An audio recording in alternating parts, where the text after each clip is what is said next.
আমাদের আজকের গল্পটি প্রাপ্তবয়স্কদের জন্য। মদ্যপান, ধূমপান ও তামাকজাত দ্রব্য সেবন স্বাস্থ্যের পক্ষে ক্ষতিকারক।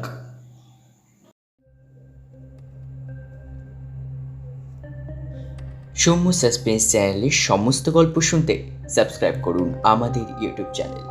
আর আজ আপনার জন্য সৌম্য সাসপেন্সের বিশেষ নিবেদন রাস্কিন বন্ডের লেখা ইন্সপেক্টর লালের তদন্ত কাহিনী হু কিল্ড দ্য রানী গল্প অবলম্বনে রানীর হত্যাকারী কে। রাস্কিন বন্ড জন্ম 19 মে 1974 সালে হিমাচল প্রদেশের কসৌলি শহরে। রাস্কিন বন্ডকে আমরা মূলত পেয়েছি ছোটবেলায় স্কুল লাইফে ওনার লেখা অসাধারণ কিছু ছোট গল্পের মাধ্যমে। কিশোর সাহিত্যে রাস্কিন বন্ড এক এবং অদ্বিতীয়। 17 বছর বয়সে উনি লেখেন ওনার প্রথম novel the room of the roof. সাহিত্য সাধনার জন্য 1993 সালে পান সাহিত্য একাডেমি পুরস্কার। 1999 ভূষিত হন তিনি পদ্মশ্রী খেতাবে। 1978 সালে ওনার লেখা গল্প দ্য ফাইট অফ প্রিজন্স অবলম্বনে শ্যাম বেনেগাল তৈরি করেন তার বিখ্যাত সিনেমা জুনুন। 2011 বিশাল ভারদ্বাজ এর বানানো সাত খুন মাপ বইটি আপনার মনে আছে নিশ্চয়ই, যেই ছবিতে ছিলেন প্রিয়াঙ্কা চোপড়া। সেই ছবির মূলেই ছিলেন রাস্কিন বন্ডের লেখা ছোট গল্প সুজানা সেভেন সাসপেন্স এই গল্পটি। আজকের গল্পটি আমরা নিয়েছি রাস্কিন বন্ডের লেখা পেঙ্গুইন পাবলিশার্স থেকে প্রকাশিত আ সিজন অফ গোস্ট এই বইটি থেকে। এতদিন গল্পটির আপনি শুনেছেন এই যে ইন্সপেক্টর লাল প্রথম শাহপুরে চাকরি পেয়ে দেখা হয় মিস্টার বন্ডের সাথে। তারপর তিনি মিস্টার বন্ডের সাথে গল্পের ছলে তার একটি অতি গুরুত্বপূর্ণ কেস বলেন, যেটা তার অতীতে ঘটে গেছে। তিনি বলেন একদিন রানীমাকে মৃত অবস্থায় উদ্ধার করা হয় তার বাড়ি থেকে। মৃত রানীমাকে খুঁজে বের করে তার চাকর ছোটেলাল। এরপর সে ইন্সপেক্টর লালকে খবর দিতে আসে। তারপর তিনি ডাক্তারকে ডেকে বেরিয়ে পড়েন রানীমার বাড়ির উদ্দেশ্যে। রানীমার মৃতদেহ দেখার পর ইন্সপেক্টর লাল সবাইকে জিজ্ঞাসাবাদ করতে শুরু করে। গল্পটির বাংলা রূপান্তর করেছে অপরূপা, গল্প পাঠে ও ইন্সপেক্টর লালের এবং গল্পের সূত্রধার আমি সৌম্য। শুরু হচ্ছে রানীর হত্যাকারীকে দ্বিতীয় এবং অন্তিম পর্ব। বাড়ি ফেরার সময় কিমতলালের পা যেন আর চলছিল না। ওদিকে সূর্য তখন পশ্চিম পর্বতে ডুবতে বসেছে। আকাশ রক্ত স্নাত হয়ে উঠছিল, যেন লুকোনো ক্ষতস্থান থেকে ফিনকি দিয়ে রক্ত ছড়িয়ে পড়ছে।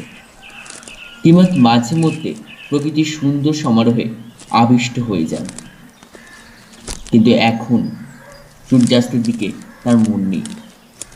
এই কেসের বহর যা দাঁড়াচ্ছে তা দেখে তার মেজাজটা খিচড়ে যাচ্ছে। এখন ভাবুন শুধু, পুলিশের এক কর্তা ফেরিওয়ালার মতন এ বাড়ি ও বাড়ি ঘুরে বেড়াচ্ছে। একটা জিপ থাকলে তাও তিনি হুকুমদারিটা চালাতে পারতেন, তাদের সম্ভ্রম আরও বাড়ত বইটি। তাতে তার শরীরের হাল যে খুব ভালো না সেটাও লুকোনো যেত। আর সব থেকে বড় কথা, এখন এত ছোটাছুটি করে আর করতে পারছে না। রানীমা খুন হয়েছেন 24 ঘন্টা কেটে গেছে, এখনো দুজন সব থেকে বড় সন্দেহভাজনকে জিজ্ঞাসাবাদ করা হয়নি। একজন দলীপ সিং আর একজন মিস্টার কাপুর। এরাই মৃত মহিলার সব থেকে ঘনিষ্ঠ ছিলেন। তবে এত সবের পরেও তার মধ্যে এখনো যে কিছু অনুকম্পা অবশিষ্ট আছে, তার জন্য তাকে ধন্যবাদ দিতেই হয়। পুরো ছবিটা এবার আস্তে আস্তে স্পষ্ট হচ্ছে তার কাছে। এখন ওই মৃত মহিলার চরিত্রে সম্পর্কে কিছুটা ধারণা হয়েছে। মহিলা প্রচণ্ড স্বার্থপর ছিলেন, মাঝে মধ্যেই তার চরিত্রের নিষ্ঠুরতা প্রকাশ পেত। এরা এমন মানুষ যারা টাকা পদমর্যাদা হারিয়েছে, কিন্তু ক্ষমতা আর কর্তৃত্বকে হাতছাড়া করতে চান না। এমন মানুষের নীতিবোধ নেই বললেই চলে। টাকার জন্য এরা কম বয়সী মেয়েদের দিয়ে নোংরামি করতে ছাড়ে না। স্বল্প মেধার মরিয়া হয়ে ওঠা উন্মাদ এক মহিলা তিনি। সে মেধা জীবনের কোনো মঙ্গলে লাগে না। এরা পারেন শুধু তর্জন গর্জন, চোখ রাঙানো। এরকম মহিলা পুলিশ ডিপার্টমেন্টে থাকলে কাজে দিত বটে, কিমাত ভাবছিল শুধু এমন মহিলাই আবার কোনো কোনো সময় অপরের প্রতি এমন সহানুভূতিশীল হয়ে পড়তেন যেন ভরা বর্ষার মধ্যে হঠাৎ সূর্যের মুখ দেখার মতো বিরল এবং অনিশ্চিত এক মুহূর্ত উপস্থিত হতো। এই প্রবল তর্জন গর্জন উপেক্ষার মধ্যেও যে দুর্বলতা লুকিয়ে থাকে সেটি বোধহয় একটি সংবেদনশীল মনের আকুল। তার মতো মহিলাকে অবজ্ঞা করা যায়, উপেক্ষা করা যায়, আবার করুণাও করা যায়, চরম ঘৃণায় তাকে হত্যাও করা যায়। যতজন লোককে কিমাতলাল দেখলেন তার মধ্যে কতজন ঠিক কাউকে হত্যা করার ক্ষমতা রাখে? সাইমন্সদের সঙ্গে রানিমার যোগাযোগটা ক্ষীণই ধরা যায়। তারা রানিমাকে খুব বেশি দিন চেনেনও না। তার কোনো ধান্দায় তারা দৃশ্যত যুক্ত নন, তার শিকার হয়েছেন বলেও মনে হয় না। তবে মিস্টার সাইমন্স কেন বললেন সন্ধ্যা 6টার দিকে কসাইকে রানিমার বাড়ির গেটের সামনে দেখা গেছে? কসাই যদিও বলেছে সে 5টার আশেপাশে সেখানে ছিল। সেই সময় তার পক্ষে খুন করাটা অসম্ভব কিছু নয়। সে রানিমার সঙ্গে ঝগড়ার কথাটা স্বীকার করেছে, কিন্তু মিস বিন বা কমলা কেউই তাকে 6টার সময় অকুস্থলে দেখেনি। সাইমন্সকে আবার জেরা করা যেতে পারে। আর রইল ছোটেলাল, রানিমার বিনি পয়সার চাকর। একদিন তিনি ওর প্রভৃত উপকার করেছেন, ব্যাংকের চাকরির ব্যবস্থা পর্যন্ত করেছেন। তার জীবনে পরোপকারের বিরল দৃষ্টান্ত বলা যায়। কিন্তু রানিমার গুপ্ত জীবন সে কতটা জানত, তিনি কতটা তাকে বিশ্বাস করতেন? লোকটার ভাবসাব এমন যেন কিছুই জানে না, প্রশ্ন করলে হা করে চেয়ে থাকে। ওর পেটে অনেক কথা আছে, সব বের করতে হবে। আর কসাই, যদি রানিমা ওর বোনকে দেহ ব্যবসায় নামানোর ধান্দা করে থাকে, রাগের বশে তার পক্ষে ওর চপার দিয়ে রানিমাকে খুন করাটা অস্বাভাবিক কিছু নয়। কিন্তু এই মুহূর্তে কিমাতের হাতে কসাইয়ের বিরুদ্ধে কোনো প্রমাণ নেই, যদি না ওই মাংস কাটার চপারে শুয়োরের রক্ত থেকেও বেশি কিছু লেগে থাকে। বানিয়া আর তার বউ, রানিমা বাড়ির খুব কাছেই তারা থাকে। ওই দোকান থেকে টুক করে সবার অলক্ষ্যে যে কেউই 10 মিনিটের জন্য বেরিয়ে আসতে পারে, কিন্তু আপাতত তাদের কাছে খুনের কোনো মোটিভ ছিল না। আর কিমাতের তাদের দেখে খুনি বলেও মনে হয়নি। বানিয়া লোকটা বেশ সহজ, খোলামেলা স্বভাবের। এমন মানুষ কখনোই দুম করে হিংস্র হয়ে উঠবেন না। অবশ্যই কিছু একটা তো কমলা জানে, তিনি একবারে নিশ্চিন্ত এ ব্যাপারে। মেয়েটা এটা নিজের মধ্যেই রাখছে, আরেকবার চেষ্টা করে মেয়েটার বিশ্বাস অর্জন করতে হবে। আরে ওই বয়স্ক মহিলা, তিনি কাজটা করলেও মোটেই অবাক হওয়ার কিছু নেই। কিমাত পাহাড়ি পথের মাথায় দ্বিতীয়বার ওঠার আগে তাকে একবার চা খাবার প্রস্তাব দিয়ে নির্ঘাত মনে মনে নির্মম আনন্দ বোধ করছিলেন। তাই ইন্সপেক্টরের মনে সেই ক্ষত এখনো কিছুটা টাটকা। হয়তোবা তার কাছে কোনো চাই ছিল না, তবে সেটা তার কথায় বুঝতে দিচ্ছিলেন না। কিমাত ভাবলেন, তবে বেচারি মহিলা। কিমাত ম্যালে পৌঁছালেন এবং দেখলেন তার হিমালয়ান হোটেলের বার খোলাই আছে। মনটা চনমনে করে তুলতে তিনি সেখানে প্রবেশ করলেন। একটা বোতল তার অন্তত চাই চাই। পরের দিন সকালে কিমাত দলীপ সিংকে টেলিফোনে জানিয়ে দিলেন যে তার সঙ্গে দেখা করতে যাবেন। সকালের কিছু কাজ সেরে সেই মতো তিনি রওনা দিলেন।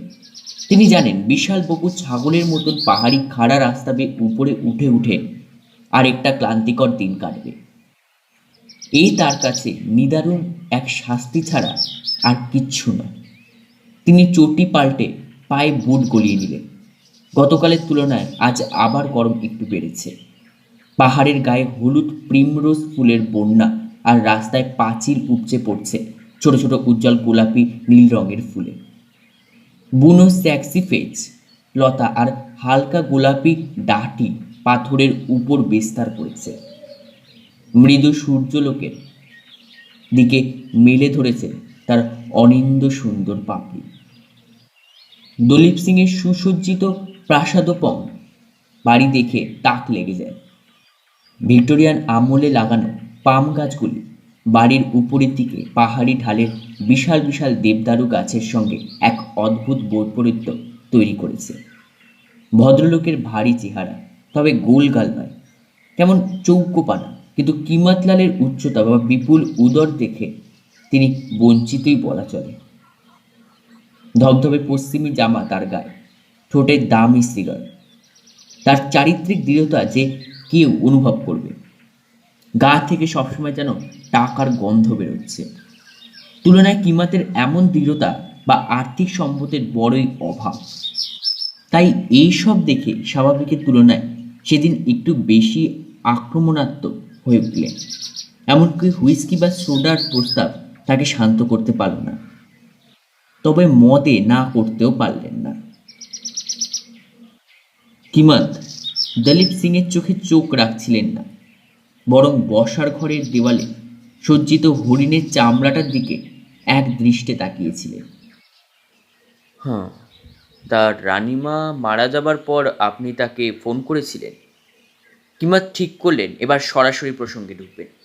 নির্বিকার ভঙ্গিতে দিলীপ সিং বললেন, হ্যাঁ, আমি ওকে ফোন করেছিলাম। ওপাশে কেউ একজন রিসিভার তুলেছিলেন, কিন্তু কেউ কিছু বলছে না দেখে আমি রিসিভার নামিয়ে রাখলাম। আপনি কি সেই লোকটি, ইন্সপেক্টর? হ্যাঁ, কিমাত বললেন। বুঝতে পারছিলেন তিনি একজন অত্যন্ত ধূর্ত ও ধড়িবাজ মানুষের সঙ্গে কথা বলছেন। লাশ দেখতে পাওয়ার পর সকাল হয়ে গেছিল। আপনি তো আগে সন্ধ্যায় ওর সঙ্গে দেখা করতে যাননি, কি গেছিলেন? না, আসলে দেখা করতে যাবার কথা ছিল, কিন্তু শরীরটা ভালো বোধ করছিলাম না। ওই কারণেই ফোন করে ওকে বলতে চেয়েছিলাম যে আমি যেতে পারবো না। দেখা করতে যাওয়ার কি কারণ? ও, নিতান্তই কিছু ব্যক্তিগত বিষয় বুঝি। রানিমা খুন হয়েছেন, মিসেস সিং। সমস্ত ব্যক্তিগত বিষয় এখন পুলিশের বিষয় হয়ে গিয়েছে, যেগুলি সাধারণ মানুষের সামনে আসা নিশ্চয়ই উচিত নয়। যে এই হত্যার সঙ্গে জড়িত নয় তারও কে তার বিচার করছে আমরা কেউ জানি না কে হত্যাকাণ্ডের সঙ্গে জড়িত আর কে নয়। অন্তত আমি তো জানি না। তাই সব কিছুই তার সঙ্গে মৃত্যুর জড়িত। দলীপ সিং গ্লাস খালি করে ফেলেছেন ততক্ষণে। কিমাতেরটা আগেই খালি হয়ে গেছিল, কিন্তু গৃহকর্তা সেটাকে আবার ভর্তি করার কোনো ইঙ্গিত দিলেন না। আমি ওকে একটা লোন দিয়েছিলাম, সেই বিষয়ই আর কি, দলীপ সিং বলতে থাকে। আমরা অনেক দিন ধরেই বন্ধু। কদিন আগে ওকে একটা ছোট্ট লোনের ব্যবস্থা করে দিয়েছিলাম। সুদ কিছু না। যখন ফোন করলেন সে সময় কি টাকা ফেরত নিতেই ফোন করেছিলেন? দলীপ সিংয়ের মুখে প্রশ্নয় পূর্ণ হাসি, যেন তিনি দেখছেন প্রশ্নগুলো নিতান্তই বোকা বোকা হচ্ছে, কিন্তু তাও ইন্সপেক্টরের সঙ্গে একটু মজা করতে চাইছেন। ছোট অঙ্কের টাকা ছিল, তিনি বললেন। 2000 টাকা? আমার অবস্থা বেশ ভালোই, ইন্সপেক্টর। ট্যাক্সের টাকা দেওয়ার ক্ষমতা আমার আছে। নিতার যখন খুশি টাকা ফেরত দেওয়ার স্বাধীনতা ছিল। আমরা খুব ভালো বন্ধু ছিলাম। কিমাত দলীপের এই অনুগ্রহর হাসিটা পছন্দ করছিলেন না। ওটা তো লোনই ছিল তো, তিনি জিজ্ঞেস করলেন, নাকি কোনো পেমেন্টের অঙ্ক? এমন বেমক্কা প্রশ্ন শুনে দিলীপ সিং যেন বিহ্বল হয়ে গেলেন। আমি বুঝতে পারছি না, কিসের পেমেন্ট? আমি আপনাকে জিজ্ঞেস করছি। আমি বুঝতে পারছি না, ইন্সপেক্টর। দলীপ দৃশ্যত বিভ্রান্ত হয়ে ঘাড় নাড়লেন দুদিকে। আমি ওকে কোনো টাকা দিইনি। আপনি যা বোঝাতে চাইছেন বোধ করি তা নয়। সে আমাকে কোনো জিনিস বিক্রিও করেনি। তিনি আপনার হয়ে কোনো কাজ করতেন কি? কিমাত চেপে ধরলেন। সে শুধু আমার ভালো বন্ধু ছিল। আমার মেয়ে বউকেও খুব ভালোবাসতো। আপনার পরিবার এখানে আছে? না, তারা দিল্লিতে আছে। সামনের সপ্তাহে আবার স্কুল খুলে ওরা আসবে। আর এখন আপনি একা আছেন? হ্যাঁ। আপনি নিঃসঙ্গ বোধ করেন না? মাঝে মাঝে। কিন্তু এই এলাকায় আমার ব্যবসা সংক্রান্ত কিছু লেনদেনের কাজ থাকে, সেই কারণেই শীতকালের অনেকটা সময় আমাকে এখানেই থাকতে হয়। এত ব্যস্ততায় তবে মন চাঙ্গা রাখেন কিভাবে? দলীপ সিং হুইস্কির বোতলের দিকে এগোলেন। কোনোদিন মেয়ে মানুষের প্রয়োজন বোধ হয়নি? কিমাত লেগে রইলেন। এই ব্যবসায়ীকে ফাঁদে ফেলতে হবে। কোনো অসতর্ক মন্তব্য করলে চেপে ধরবেন খপ করে। হ্যাঁ, কি না চায়? আমি আমার স্ত্রীর প্রতীক্ষায় আছি। বেশ অনুগত স্বামী আপনি কিন্তু। কিমাত সমর্থন করে বললেন, এই যুগে বিরল, এমনটা সত্যিই দেখা যায় না। হ্যাঁ, তবে এটা বলবো না যে মাঝে মাঝে অসতর্ক হইনি। আপনি হননি ইন্সপেক্টর? কিমাত কি উত্তর দেবেন বুঝতে পারছিলেন না। শেষমেশ তিনি জিজ্ঞাসা করেই বসলেন, কিন্তু ওই অসতর্ক মুহূর্তগুলিকে কি আপনি কিনে নেন? আপনি ঠিক কি বোঝাতে চাইছেন? ব্যবসায়ী ভদ্রলোক মনে হলো এবার ধীরে ধীরে মেজাজ হারাচ্ছেন। এটাই কিমাত এতক্ষণ ধরে চাইছিলেন। একটা গুজব শুনলাম, রানিমা নাকি আপনাকে মেয়ের যোগান দিতেন, বিশেষ করে কম বয়সী মেয়ে, যা বুঝলাম। দলীপ সিংকে দেখে মনে হলো এবার মেজাজ হারিয়ে কিছু একটা করে বসবেন, কিন্তু পরক্ষণেই হঠাৎ নিজের থাই চাপড়ে হো হো করে হেসে উঠলেন। একটু জোর করেই কি এই উল্লাস প্রদর্শন, নাকি সত্যি সত্যি? এর উত্তর দেওয়া খুব শক্ত। কিমাত কিছুক্ষণ ভাবলেন। গুজব না থাকলে এই শহরটাই পানসে হয়ে যেত, ইন্সপেক্টর। দলীপ সিং বললেন, আমি আপনাকে আশ্বস্ত করছি ইন্সপেক্টর, এটা শুধুই একটা গুজব, এর কোনো সারবত্তা নেই। অবশ্যই আমি অনেক মেয়ে মহিলাকে চিনি, কিন্তু তাদের সঙ্গে আমার শুধু সম্মানজনকই বন্ধুত্বের সম্পর্ক। কিমাত এই সংকটের মুহূর্তে আর কসাইয়ের বোনের কথাটা তুললেন না। আমি তবে আপনার কথাই মেনে নিচ্ছি, এই বলে যাওয়ার জন্য উঠলেন।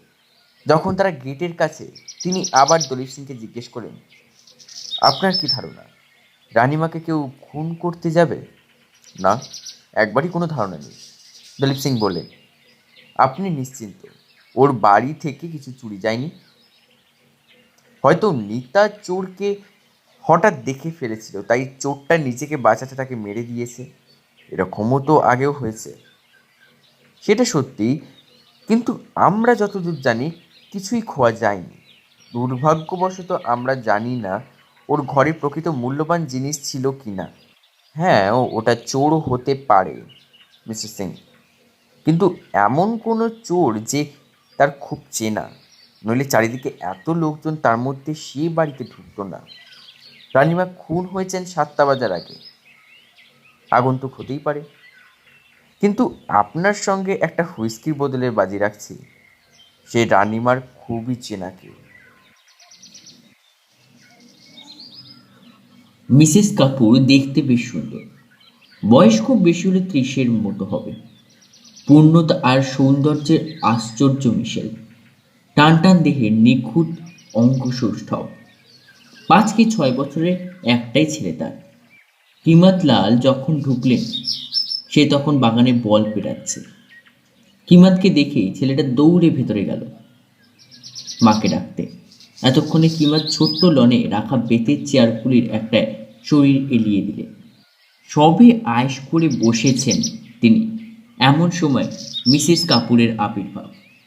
মিসেস কাপুর তাকে ওভাবে বসে থাকতে বললেন শুনে তিনি তার প্রতি যারপরনাই কৃতজ্ঞ হলেন।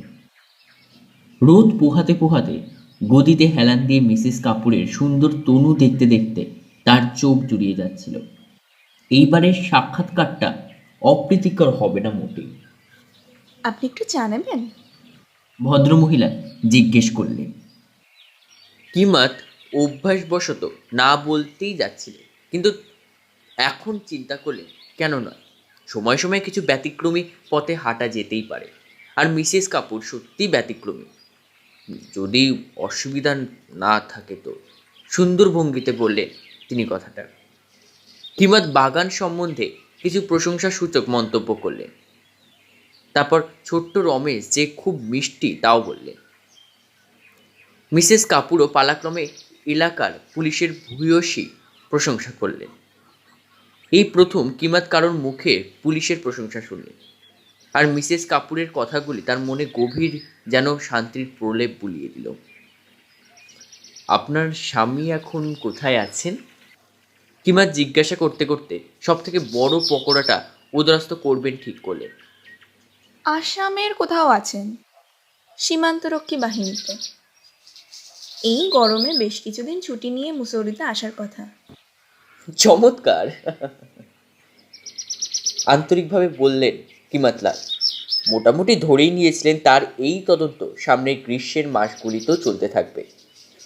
কিভাবে সময় কাটান আপনি? স্কুল খুললে টিউশনি করি, হয়তো সামনের সপ্তাহ থেকে 2-3টে ছাত্রকে নিয়ে ব্যস্ত হয়ে পড়ব। কি পড়ান আপনি? স্বাস্থ্যবিধি ও শরীর বিজ্ঞান। শরীরবিজ্ঞান অবশ্যই আকর্ষণীয় বিষয়, কিমাত প্রবল উদ্যমে বলে উঠলেন। স্বাস্থ্যবিধিও কিন্তু। হ্যাঁ, স্বাস্থ্যবিধিও, নিশ্চয়ই নিশ্চয়ই। বলতে বলতে তিনি 3 নম্বর পকোড়াটা তুলে নিলেন, সামনের একটু চা নিজের উর্দিতে চলকে ফেললেন। তারপর ভাবলেন এবার কাজের কথায় ফেরা যায়। আপনার উম, প্রতিবেশী মৃত রানীমা, আপনি তো তাকে ভালো করেই চিনতেন। বেশ ভালোই করেন। আমরা বেশ কয়েক বছর ধরেই প্রতিবেশী। এভাবে খুন হওয়াটা তার পক্ষে যে কি ভয়ঙ্কর। মনে হয় আপনি এখন তার খুনিকেই খুঁজতে ব্যস্ত। হ্যাঁ ম্যাডাম।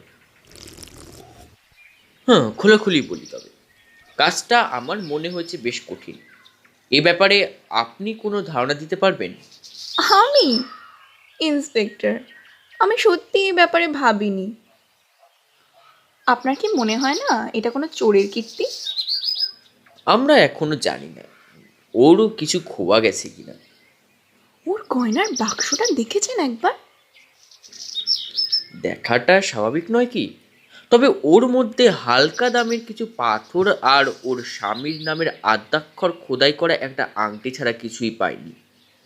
আমার মনে হয় ওর কাছে খুব দামি একটা হীরের আংটি ছিল। আমি ওকে 2-1বার পরতে দেখেছি, বেশ দামি হবে, কিন্তু সেটা হয়তো বেচে দিয়েছে বা বন্ধক রাখার সম্ভাবনাও আছে। কিমাতলাল মনে মনে নোট নিলেন কথাটার। রানিমার জিনিসপত্রের মধ্যে কোনো হীরের আংটি তিনি পাননি। তার মানে এখন তাকে বাজারের মধ্যে গয়নার দোকানগুলিতে খোঁজ নিতে হবে কার কাছে আছে সেটি। রানিমার কোনো শত্রু ছিল বলে জানা আছে কি? তিনি জিজ্ঞেস করলেন। লোকজন ওকে পছন্দ করতো এটা বলতে পারি না, আমারও মনে হয়। ওর প্রতি কারো মনে ঘৃণা জন্মে থাকাটা অসম্ভব কিছু নয়। অত্যন্ত নিচু মনের মানুষ ছিলেন উনি, ও কারণে লোকেদের গালমন্দ করতেন মাঝে মধ্যে। আমি আমার ছেলেকে ওর থেকে দূরে রাখতাম। মহিলা একেবারে শয়তানের চোখ মাইরি। আর আপনি ম্যাডাম, আপনার সঙ্গে ওর সুসম্পর্ক ছিল? মিসেস কাপুর একটু ইতস্তত করলেন, তারপর অবজ্ঞার ভঙ্গিতে ঈষৎ কাঁধ ঝাঁকিয়ে বললেন, আমাদের মধ্যে মিল ছিল না, বেশ কয়েকবার মতান্তর হয়েছে, আর রানীমা বেশ অপমান করেছিলেন। কিমাতলাল এটা ভেবে স্বস্তি পেলেন যে মিসেস কাপুর খুব বেশি কিছু লুকোনোর চেষ্টা করছেন না। আপনার স্বামীর সঙ্গে ওর কোনোদিনও মোলাকাত হয়েছিল? তিনি জিজ্ঞেস করলেন। হ্যাঁ, 2-3 বছর আগে। অবশ্যই এর বেশি কিছু বললেন না। তারপর কিছুক্ষণ ভেবে আবার বললেন, ওর বয়স এমন কিছু কম ছিল না যে আমার স্বামীকে নিয়ে টানাটানি করবেন, এটা যদি ভেবে থাকেন আর কি। একদমই ওইসব কিছু নয়। কিংবা তাড়াতাড়ি সামাল দিলেন। তিনি জানেন যে এরকম কোমল মাটিতে বিচরণ করতে হচ্ছে। আপনার স্বামী কোনো অন্য কারোর দিকে তাকাবেন এ ভাবনা আমার মনে আসে। আপনার তোষামোদের বহর দেখছি খুব ভালো, ইন্সপেক্টর। লজ্জায় আর রক্তিম হওয়ার সুযোগ থাকলে কিংবা তাই হতো। অনুভব করলেন তার কানের ডগা গরম হয়ে উঠছে। লজ্জায় মুখ লাল হওয়ায় আগে এরকমটাই হয়ে থাকে, কিন্তু তারপরেই প্রশ্নেই এতক্ষণ ধরে গড়ে ওঠা সুন্দর মুহূর্তটা ভেঙে খান খান হয়ে গেল। আপনি দলিত সিংকে চেনেন? তিনি সরল মনে প্রশ্ন করলেন। মানে বিষয় সম্পত্তি নিয়ে ব্যবসাপাতি করেন? মিসেস কাপুরের অভিব্যক্তির মধ্যে বন্ধুত্বর ভাবটা উধাও হয়ে গেছে, চোখে প্রশ্রয়টা আর নেই। আমি তাকে খুব ভালো একটা চিনি না। কিন্তু আপনার সঙ্গে তার দেখা হয়েছে। হ্যাঁ, দু একবার, কিন্তু তাকে আমার মোটেই ভালো লাগেনি। আপনার ভালো লাগবে না সেটা জানতাম না। রানিমাই কি তার সঙ্গে আপনার পরিচয় করিয়ে দিয়েছিলেন? হ্যাঁ, বছর খানেক আগের একটা পার্টিতে মিস্টার সিং একটু বাড়াবাড়ি করেছিলেন। তার শুধু ধারণা মহিলারা তার আকর্ষণ কাটাতে পারবে না। উৎসিত মোটা দমড়া লোক একটা। মিসেস কাপুর পরক্ষণের সামনে এলেন যখন দেখলেন কিমাত হালকা অপ্রস্তুত হয়ে পড়েছেন, আর সঙ্গে সঙ্গে মনে পড়ল কিমাতলালের চেহারাও দলীপ সিংয়ের মতন, বরং আরও নাদুস নুদুস কল্পনা। কোনো শিষ্টতা নেই লোকটার, আছে শুধু খিদে। খবরের খিদে, মদের খিদে, মেয়ে মানুষের খিদে। রহস্যজনকভাবে শেষ করলেন মিসেস কাপুর।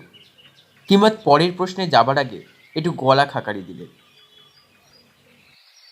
এটা বলতে পারবেন উনি মানে আম, উনি কি রানিমার খুব ঘনিষ্ঠ, মানে খুব অন্তরঙ্গ ছিলেন?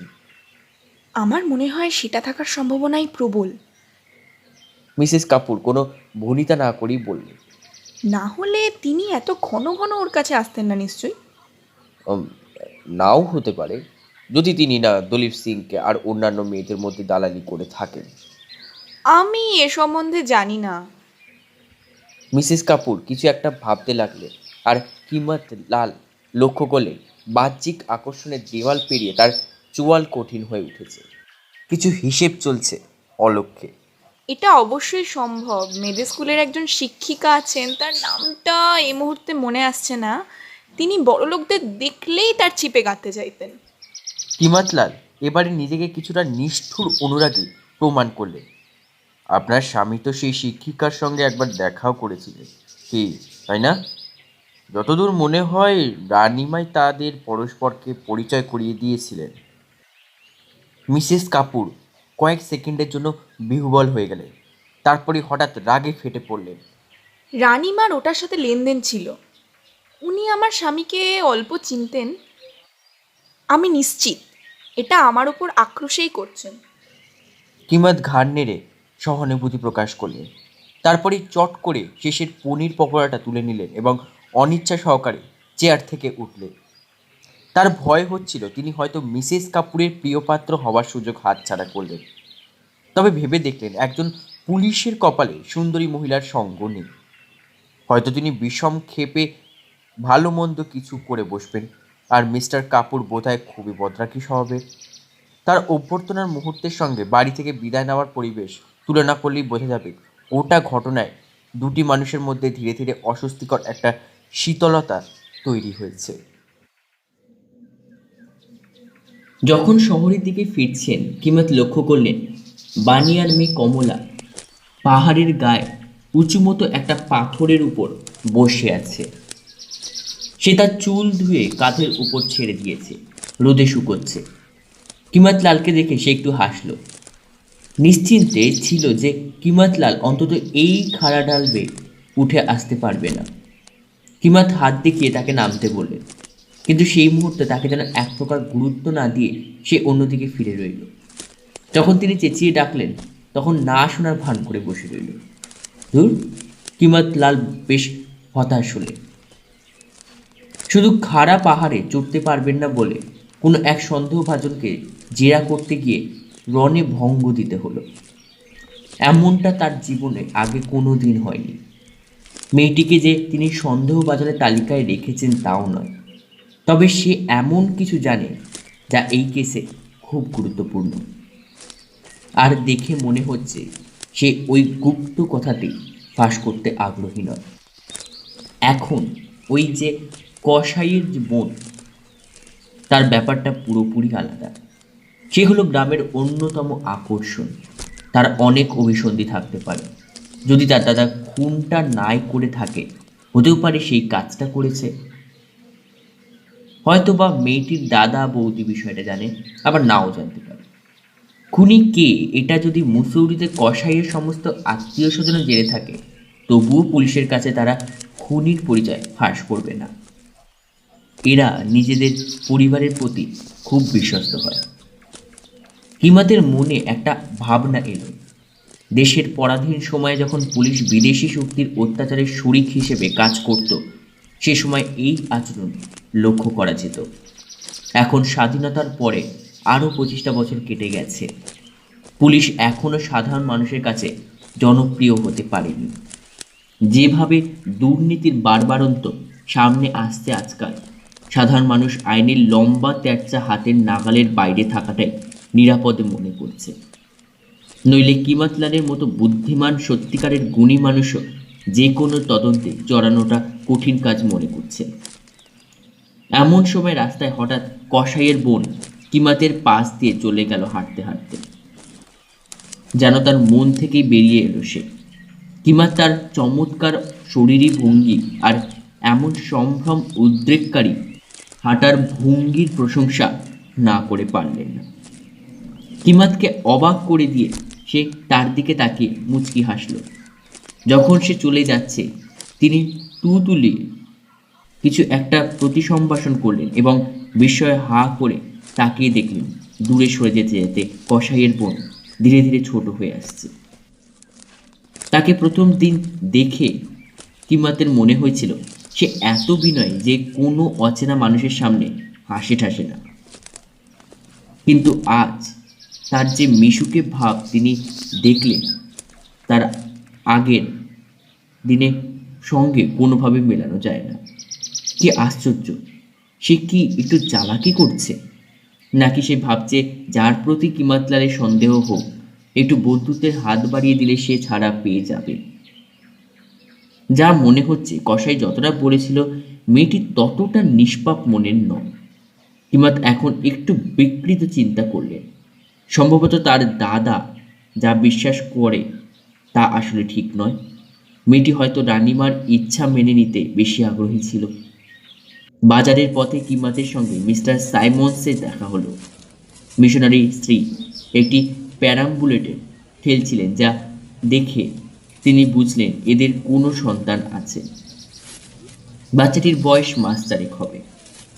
দেখতে ওই বয়সেরই আর 5টা শিশুর মতো, গোলাপি গোলাপি নরম, মুখ দিয়ে অবিরাম লালা ছড়ছে। কিমাতের বাচ্চাটির যথাযথ প্রশংসা করে দৃষ্টি নিবদ্ধ করলেন মিসেস সাইমন্সের ক্রিমের মতো মসৃণ কাঁধের দিকে। তারপর একটু অনিচ্ছা সহকারে মিস্টার সাইমন্সের দিকে নজর রাখলেন। কিছু মনে না করলে আমাকে একটা ব্যাপার একটু পরিষ্কার করে বলুন।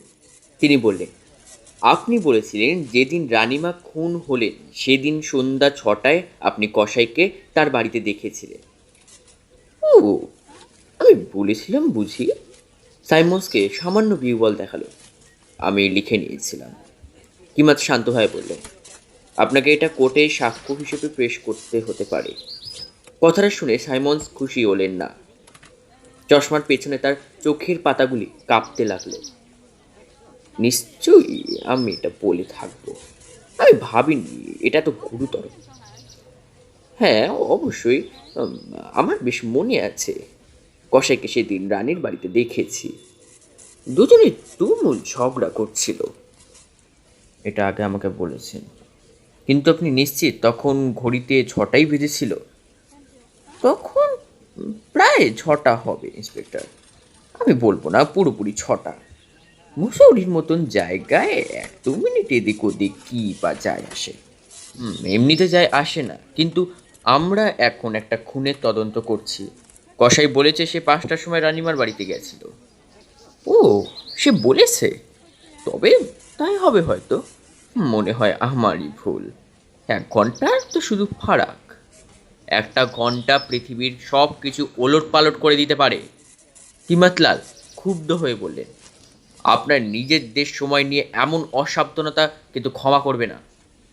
যেহেতু আমরা ভারতে অতটা কিভাবে বলি বলুন তো, মানে সময় মেনে সব কিছু করি না।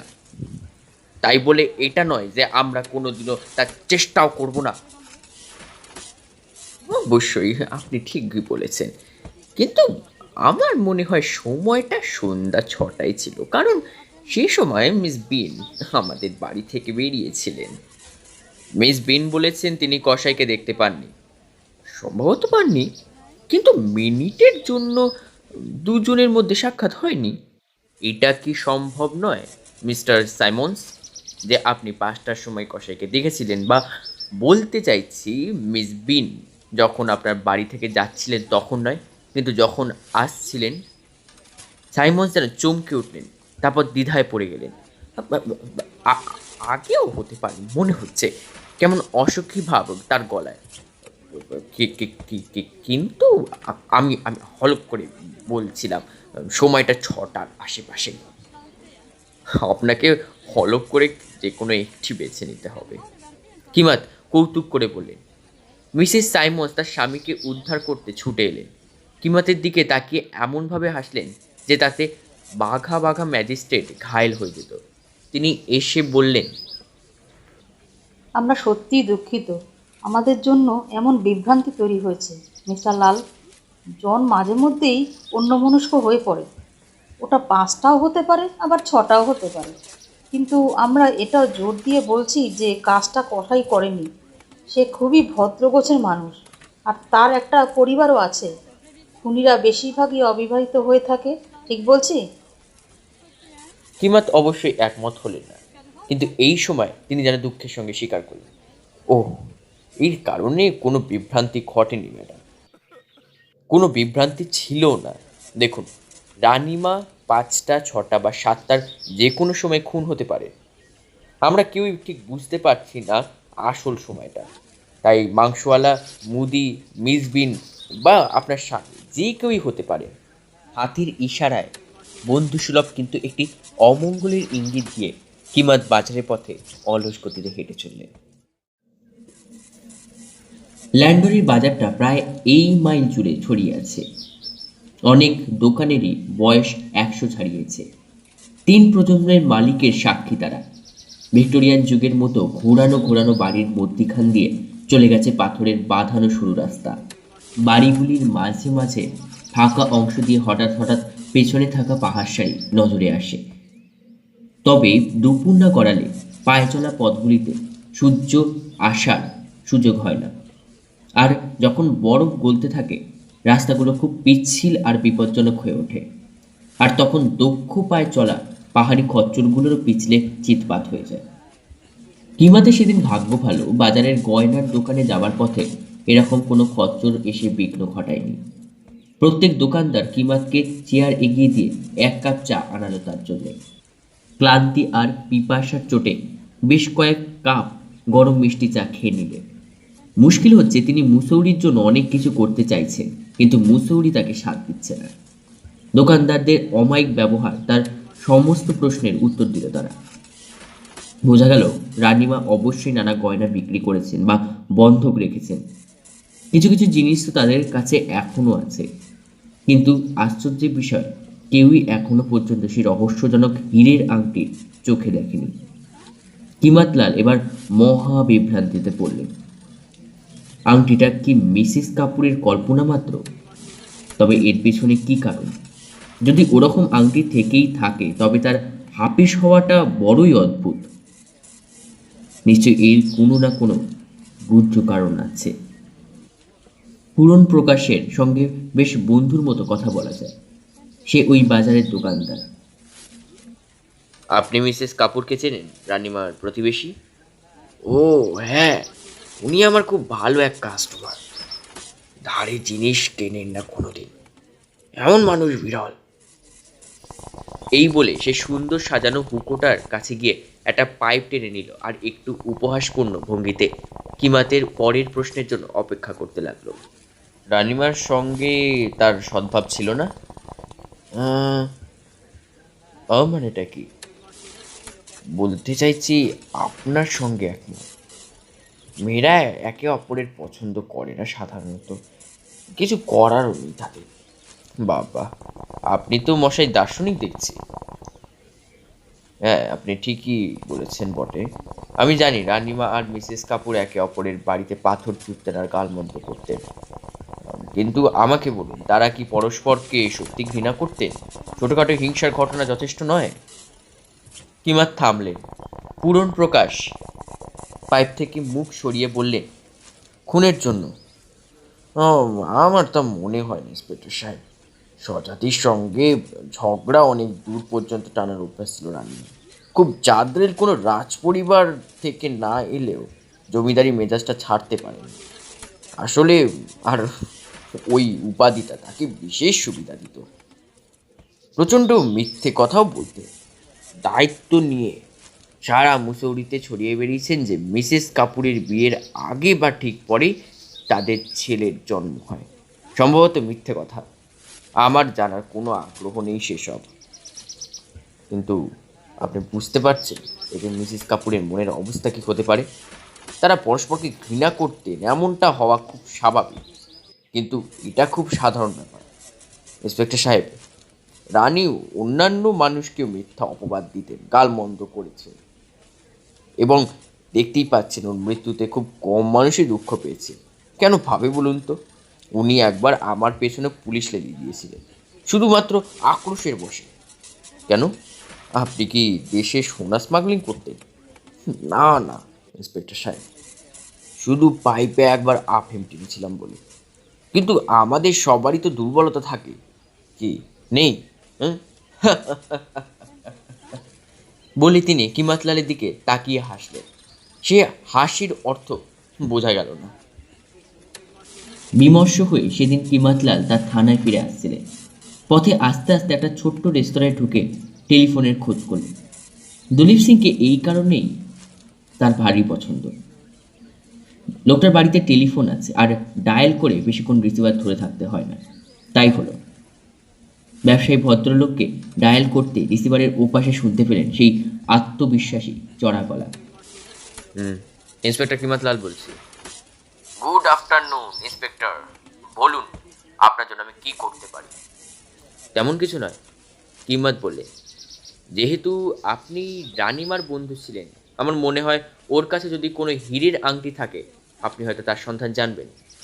ওপাশে কিছুক্ষণ নিঃশব্দ বিরতি। লোকটা কিছু মনে করার চেষ্টা করছে, নাকি কোনো গল্প থাকছে। মনে হয় ওর একটা হীরের আংটি ছিল। অবশেষে দলীপ সিং মুখ খুলে, আমি কোনোদিনও ওর ব্যক্তিগত জিনিসপত্র দেখিনি বা পড়তেও দেখেছি বলে মনে পড়ছে না, কিন্তু একবার বলেছিলেন কোনো সময় যে ওর কাছে এমন একটি আছে। হ্যাঁ হ্যাঁ, আমার মনে পড়ছে, উনি আংটির কথাই বলেছিলেন। কিন্তু আপনি ওকে জীবনে এটা পড়তে দেখেননি? আমি ঠিক বলতে পারবো না ইন্সপেক্টর, মনে করতে পারছি না। আর কিছু জানতে চান? এইটুকুই বলে কিমাত আনমনে রিসিভারটা রেখে দিলেন। এরপর থানায় ফিরে এসে কিছু রুটিন কাজকর্ম সারলেন। খোঁজ নিলেন কসাইয়ের চপারের রিপোর্ট এসেছে কিনা। না, তা আসেনি এখন। ঠিক তারপরেই শুনতে পেলেন রানিমার অন্ত্যেষ্টিক্রিয়া সম্পন্ন হবে আর 1 ঘন্টার মধ্যে। তুমি বরং ওখানেই যাও, কনস্টেবল সান্তরামকে বললেন তিনি। খুব ভালো স্যার, আমি কি উঠতে পড়েই যাব? অবশ্যই। মানুষের জানা দরকার অপরাধীকে ধরতে না পারলেও অপরাধের শিকারের প্রতি তুমি পুলিশ সব সময় সহানুভূতিশীল। কিমাত সামনের সিঁড়ির সামনে যেতেই থমকে গেলেন। একটা ভাবনা তার মনকে ভারী আকর্ষণ করল, আবার পরক্ষণে দমিয়ে দিল। একবার ভাবলেন তিনি অন্ত্যেষ্টিতে সশরীরে থাকবেন। একটা সুযোগ পাওয়া যাবে দেখার, সৎকারের সময় ঠিক কার মনে অস্বাভাবিক প্রতিক্রিয়া হয়। আবার দমেও গেলেন পরক্ষণে। না, রানিমার দাহ কার্যে উপস্থিত থাকতে হবে এটা ভেবে নয়। পুলিশের জন্য খুব স্বাভাবিক এই কাজ, কিন্তু খাড়া গিরিখাতের একদম নিচে বয়ে চলা নদীর পাশেই শ্মশান। অনেকটা দূর পথ ঠেঙিয়ে যাওয়াটাই কিমাতের কাছে মূর্তিমান আতঙ্ক। মুসৌরি থেকে প্রায় 1000 ফুট নিচে জায়গাটি, তার মানে অতটা চড়াই ভেঙে ফিরতে হবে আবার, তাও যদি আদেও উতরাইটা উতরানো যায় ঠিকঠাক। কিন্তু তার স্বাভাবিক কৌতূহল শেষ পর্যন্ত তার স্বভাবজাত আলস্যকে জয় করল। সান্তরামকে বাড়ি যেতে বলে কিমাত নিজেই রওনা দিলেন রানিমার দাহস্থলের দিকে। গেরুয়া কাপড়ে মোড়া খাটিয়া কাঁধে এগিয়ে আসে রানিমার পূর্বের ভৃত্য ছোটেলাল আর তার 3 বন্ধু। পেছনে দেখলেন থমথমে মুখে বানিয়া আর 2-1 দোকানদার। বাঁধা গলা, লম্বা কালো কোট পরা দলীপ সিং। ছোট্টখাট্ট শ্যামবর্ণ ছিমছাম চেহারায় আরও একজন আসছে রানিমার শেষ যাত্রার একবারে পেছনে, যাকে আগে কোনোদিনও এ তল্লাটে দেখা যায়নি। কিমাতলাল নিচে সবার শেষে দাঁড়িয়েছিলেন।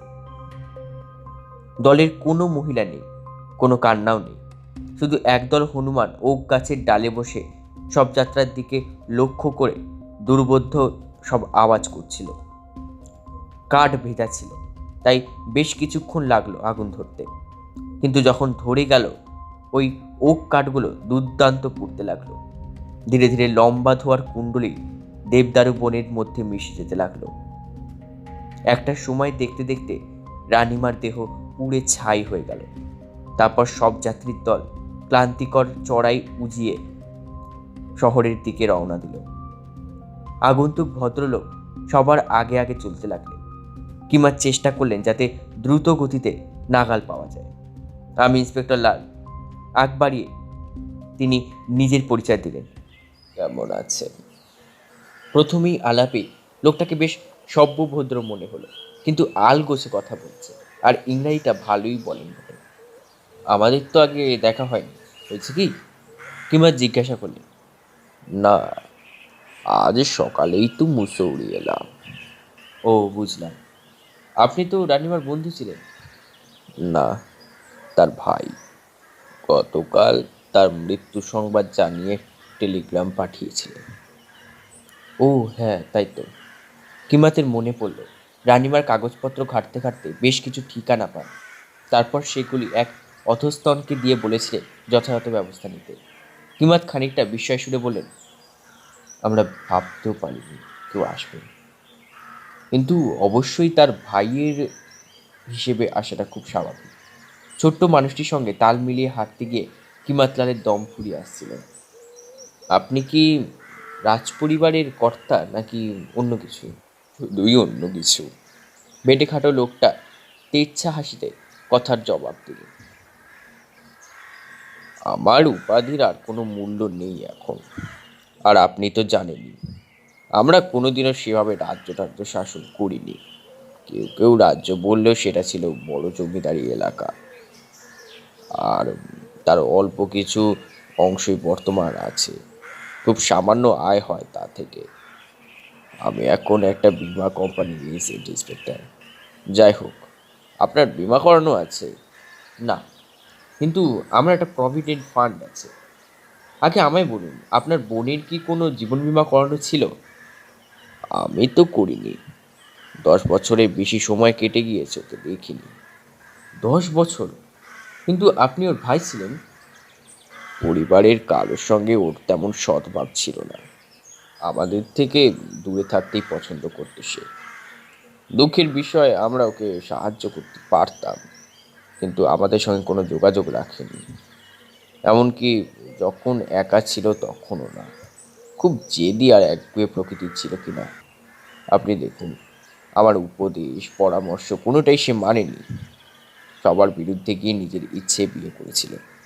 তারপর যখন ওর স্বামী ছেড়ে চলে গেল, তখন অহংকারের বশে মানতে চাইনি যে আমরাই ঠিক ছিলাম, কিংবা আমাদের কাছেও আসেনি। এমনকি স্বামী ছেড়ে যাওয়ার পরেও একরকম অকারণেই আমাদের প্রতি আরও বেশি ঘৃণা আর বিদ্বেষের ভাব জাগিয়ে তুলল। হ্যাঁ, আসলে উনি একটু খিটখিটে ছিলেন, আর একা একা থাকতেন কিনা একটা নিঃসঙ্গতা কাজ করতোই নিশ্চয়। কিমাত বললেন।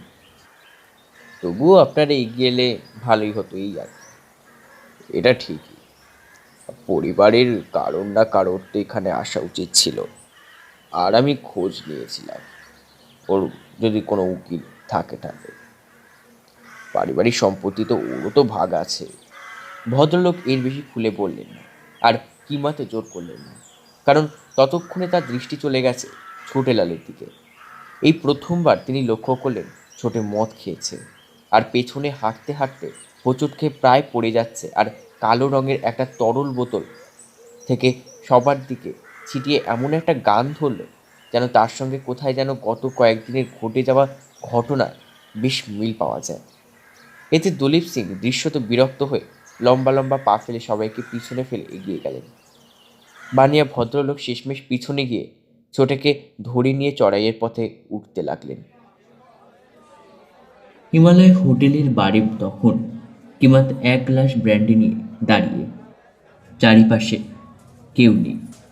ঘড়িতে প্রায় 8টা। তার বাড়িতে এতক্ষণে রাতের খাবার প্রস্তুত। ছেলেটা শুয়েও পড়েছে বোধহয়, আর তার স্ত্রী নির্ঘাত তার ফিরে আসার অপেক্ষায় না খেয়ে বসে আছে। তিনি খেলে তবে তার স্ত্রী মুখে খাবার তুলবেন, কিন্তু এখন আরেকবার ব্র্যান্ডি না নিলেই নয়। একটা অর্ডার দিয়ে কিমাত মনে মনে সন্দেহভাজনদের একটা তালিকা প্রস্তুত করে ফেললেন। রানিমার জীবন এবং তার কাজ কারবারের সঙ্গে কারা কারা জড়িত ছিল, আর তাদের মোটিভটাই বা কী, এবং রানিমাকে সরিয়ে ফেলার ইচ্ছে এবং সুযোগের সদ্ব্যবহার ঠিক কাদের কাদের পক্ষে করা সম্ভব। ভেবে দেখলেন প্রত্যেকের মধ্যেই একটা মোটিভ সাধারণভাবে পাওয়া যাচ্ছে। সেটা হলো মহিলার প্রতি প্রায় প্রত্যেকেই প্রবল বিদ্বেষভাব এবং ঘৃণার চাপা আগুন। কিন্তু শুধু এই কারণে তাকে খুন করতে পারে এমনটা ধরে নেওয়া চলে না। কিমতের অভিজ্ঞতা বলে শহরের দিকে বেশিরভাগ খুনের মধ্যে অর্থ একটা প্রধান কারণ, কিংবা ইংরেজিতে তাকে ম্যাটেরিয়াল গেইনও বলা যেতে পারে। কলহ, বিবাদ, ঈর্ষা কিংবা হিতাহিত জ্ঞান শূন্য হারিয়ে আকস্মিক হত্যা এ তো প্রায় গ্রামে কিংবা মফস্বলের দিকে হয়ে থাকে। সেখানে মানুষজন কোনো এক মুহূর্তে পরিণতির কথা না ভেবেই এমন দুষ্কর্ম করে বসে। আবার একই সঙ্গে রানিমার হত্যাকে পূর্ব পরিকল্পিত বলা যাবে না, কারণ সব খুঁটিয়ে দেখে কিমাতের মনে হয়েছে এই হত্যা অপ্রত্যাশিত ছিল, যেন কোনো মুহূর্তে আচমকা তা ঘটে গেছে।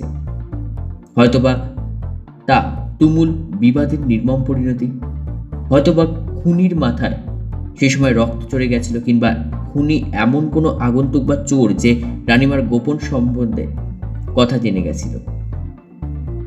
অমন একটা হীরের আংটি প্রতি চোরের লোভ থাকাটা খুব স্বাভাবিক, আবার এমনটা নাও হতে পারে। সে মোটামুটি আন্দাজ করেছিল যে সেটা কোথায় থাকতে পারে। চুরির মুহূর্তে হয়তো রানিমার কাছে ধরা পড়ে গিয়েছিল চোরটা, তাই কুড়ুল দিয়ে তার মুখ বন্ধ করাটা আবশ্যক হয়ে পড়েছিল। কিন্তু প্রশ্ন হলো, ওই ভর সন্ধ্যাবেলা চারিদিকে আলোর মধ্যে চোরটা এই বাড়িতে ঢুকলো কিভাবে? দরজা ভেঙে নাকি তা খোলাই ছিল? নিশ্চয়ই অন্ধকার হওয়া অবধি তাকে অপেক্ষা করতে হয়েছিল। কিমাত এরপর মনে মনে রানিমা হত্যাকাণ্ডে জড়িতদের একটা লম্বা তালিকা বানিয়ে ফেলল। কে এই কেসে সব থেকে গুরুত্বপূর্ণ সেই মতো সাজিয়ে নিল। 1. দলীপ সিং, ব্যবসায়ী, জমিবাড়ির দালাল, রানিমার বহু বছরের বন্ধু। রানিমাকে তিনি বছরের পর বছর বহুবার টাকা পয়সা ধার দিয়েছেন। রানিমা তাকে অগুন্তি মেয়ের যোগান দিলেও এটা ধরে নেওয়াই যেতে পারে যে তিনি এর জন্য মোটা টাকা পেতেন। সুযোগ বলতে গেলে বিকেল 4টে থেকে 7টার মধ্যে সবার অলক্ষ্যে তিনি ঢুকে যেতে পারেন। মোটিভ ভাবলে মনে হচ্ছে রানিমা হয়তো তার ব্যক্তিগত জীবন সম্বন্ধে একটু বেশি জেনে ফেলেছিলেন এবং ব্ল্যাকমেল করতে শুরু করেছিলেন। 2. বিশান সিং, কসাই। তার সুযোগ এসেছিল খুনের দিন সন্ধ্যা 5টা থেকে 6টার মধ্যে, কারণ সেই সময় তাকে রানিমার সঙ্গে ঝগড়া করতে দেখা গেছে। আর তার মোটিভ সে তো নিজে মুখে স্বীকার করেছেন। রানিমা তার বোনকে দলীপ সিং এর হাতে তুলে দেওয়ার জন্য প্রায় চাপ দিচ্ছিলেন। হয়তোবা কোনো কারণে তার উপরে রানিমার অন্য কোনো প্রভাব ছিল, আর সেটাকে দ্বিতীয় মোটিভ হিসেবে ধরাই যায়। আর অস্ত্র তো চোখের সামনেই আছে, তার ভয়াল দর্শন চপার। 3. মিসেস কাপুর, রানিমার সঙ্গে তার বহু বছরের পরিচয়, কিন্তু কথা বলে তার প্রতি মিসেস কাপুরের বৈরী ভাব ভালো মতোই টের পাওয়া গেছে। আর সুযোগের কথা বলতে গেলে তিনি রানিমার বাড়ির খুব কাছেই থাকেন। এর মোটিভ ভাবলে মনে আসে রানিমা তার স্বামীকে অন্য স্ত্রীলোকের প্রতি অনুরক্ত করতে চেয়েছিলেন, আর সঙ্গে তাদের ব্যক্তিগত জীবন নিয়ে নানা কুৎসা রটিয়েছেন। দৃশ্যত একটা মানুষকে খুন করার জন্য খুব বেশি জোরালো মোটিভ এটি নয়, কিন্তু হতে পারে এই ঘটনাকে কেন্দ্র করে মিসেস কাপুরের মনে ক্রমশ বিদ্বেষের বীজ অঙ্কুরিত হচ্ছিল, আর একসময় তার চরম পরিণতি লাভ করেছে। কিন্তু আরেকটা ব্যাপারও কিমাতকে ভাবাচ্ছে। মিসেস কাপুর কি হত্যার অস্ত্র হিসেবে কোনো রকমভাবে কুড়ুল ব্যবহার করবেন? একজন শিক্ষিতা মহিলা অস্ত্র এটি নয়, বরং বিষ জাতীয় কিছু ভালো যায় তার সঙ্গে। 4 কসাইয়ের বোন। ভাই বোনের মোটিভ একটি, দুজনের কাছে ধরনও একই। আর কসাইয়ের ঘরের চৌহদ্দিতে বড় হবার কারণে তার চপার ব্যবহারে খুব একটা অসুবিধে হবার কথা নয়। 5 ছোটেলাল, রানিমার পার্ট টাইম চাকর। সেই প্রথমে লাশ শনাক্ত করেছে এবং দৌড়ে এসে পুলিশে খবর দিয়েছে।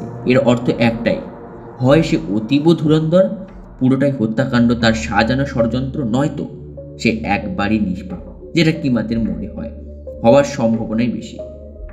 রানিমা তাকে কাজ খুঁজে দিয়েছেন, তাই নিজের উপকারীর প্রতি এমন জিজ্ঞাসা প্রবৃত্তি তার না আসাটাই স্বাভাবিক। আপাতভাবে এর কোনো জোরালো মোটিভ পাওয়া যাচ্ছে না, যদি না তার রানিমার আংটি চুরির মতলব থাকে। উপরন্তু তাকে 5টা থেকে 7টার মধ্যে বাজার এলাকায় ঘোরাঘুরি করতে দেখা গেছিল। তার মানে সেখান থেকে রানিমার বাড়ি গিয়ে আবার ফিরে আসতে তার 20 মিনিটের বেশি সময় লাগার কথা নয়। আর সৎকার ক্রিয়ার দিনই বা সে হঠাৎ মদ খেতে গেল কেন? 6 মিস্টার সাইমন্স দম্পতি। রানিমার প্রতিবেশী, কিন্তু রানিমার খুব ঘনিষ্ঠ যোগাযোগের কোনো ইঙ্গিত পাওয়া যায়নি। কিন্তু মিশনারিদের চিন্তাভাবনা ঠাহর করা ভারী দুষ্কর বই কি। 7 বানিয়া আর তার বউ। এরা রানিমাকে বহুদিন ধরেই চেনেন, কিন্তু খুব অন্তরঙ্গ সম্পর্ক না তাদের মধ্যে। আর মোটামুটি দূরত্ব বজায় রেখেই চলার জন্য দুপক্ষে বিবাদের খবর নেই। বানিয়া রানিমার স্বভাব জানতেন, এও বুঝতেন তাকে কেন মানুষ পছন্দ করত না। বানিয়াকে দেখে মোটের উপর বিচক্ষণ মনে হয়েছে। বাইরে থেকে দেখলেও তাকে রক্ষণশীল প্রকৃতির বলে ধরা যায়। সুযোগ ছিল, কিন্তু এদের আপাত দৃষ্টিতে কোনো শক্ত মোটিভ পাওয়া যাচ্ছে না। 8 মিস পিং।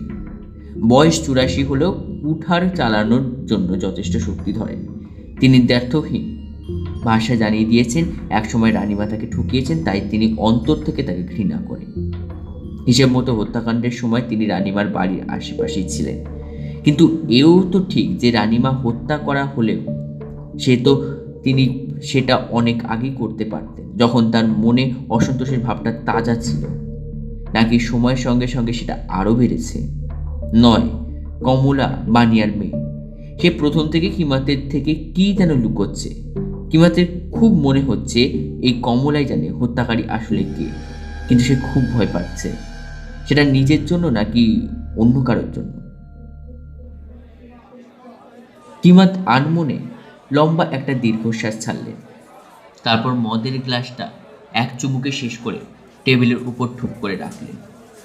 এই সময় হঠাৎ তার পেটে খিদে চাগার দিয়ে উঠল, তাই এই স্মৃতি রোমন্থন স্থগিত রেখে দ্রুত বাড়ির দিকে রওনা হলেন।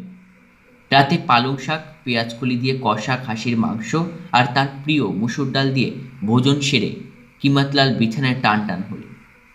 একদম সকাল 8টা অবধি টানা ঘুমের চিন্তাভাবনা থাকলেও পরের দিন আন্দাজ সকাল 6টার দিকে হঠাৎ কে যেন বেশ জোরে ধাক্কা দিতে থাকলো, আর তাতে তার সুখনিদ্রা 12টা বেজে গেল।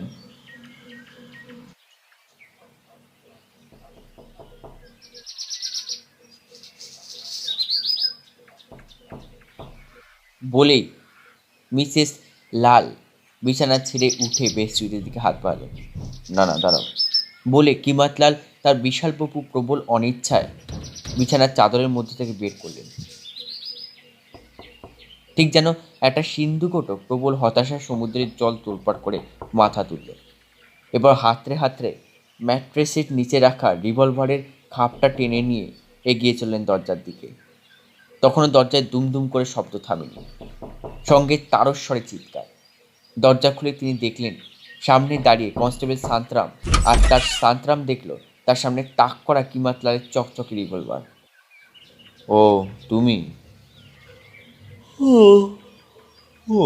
কিন্তু বিরক্ত হয়ে বললেন কিমাতলাল। এখন অন্ধকার চারিদিকে। কটা বাজে? 6টা স্যার, কিন্তু এদিকে আরেকটা খুন হয়ে গেছে। কথাটা শুনে কিমাতলাল বেশ আহত হলেন। কি কি বলতে চাইছো সান্তারাম? আজ পর্যন্ত মুসৌরিতে বছরে একটা বেশি খুন হয়নি। আমি জানি স্যার, কিন্তু কি করব বলুন? তার কি খুন হলো এবার? ছোটেলা। মানে তুমি কি বলতে চাইছো? হ্যাঁ স্যার, সেই চাকরটা। সকাল 5টার পরে তার লাশ রাস্তায় পাওয়া গেছে, পিঠে ছুরি মেরেছে কেউ। কিমাত অস্ফুট আর্তনাদ করে বললেন, ওর আগেই বোঝা উচিত ছিল এমন একটা কিছু ঘটতে চলেছে। হঠাৎ এমনভাবে সবকিছু শান্ত হয়ে গেল, কারণ মনে কোনো উদ্বেগ নেই, উত্তেজনা নেই। আচ্ছা ঠিক আছে, শোনো শান্ত, তুমি তাড়াতাড়ি গিয়ে ডাক্তার গুলাটিকে খবর দাও। আমি ইউনিফর্মটা পরে আসছি, থানায় দেখা হবে। আর হ্যাঁ, কোথায় যেন বললে লাশটা পাওয়া গেছে? জঙ্গলের রাস্তায়, ওই ওই বুড়ির বাড়ির কাছে, মানে ওই ইংরেজ বুড়ি, মিস বিন।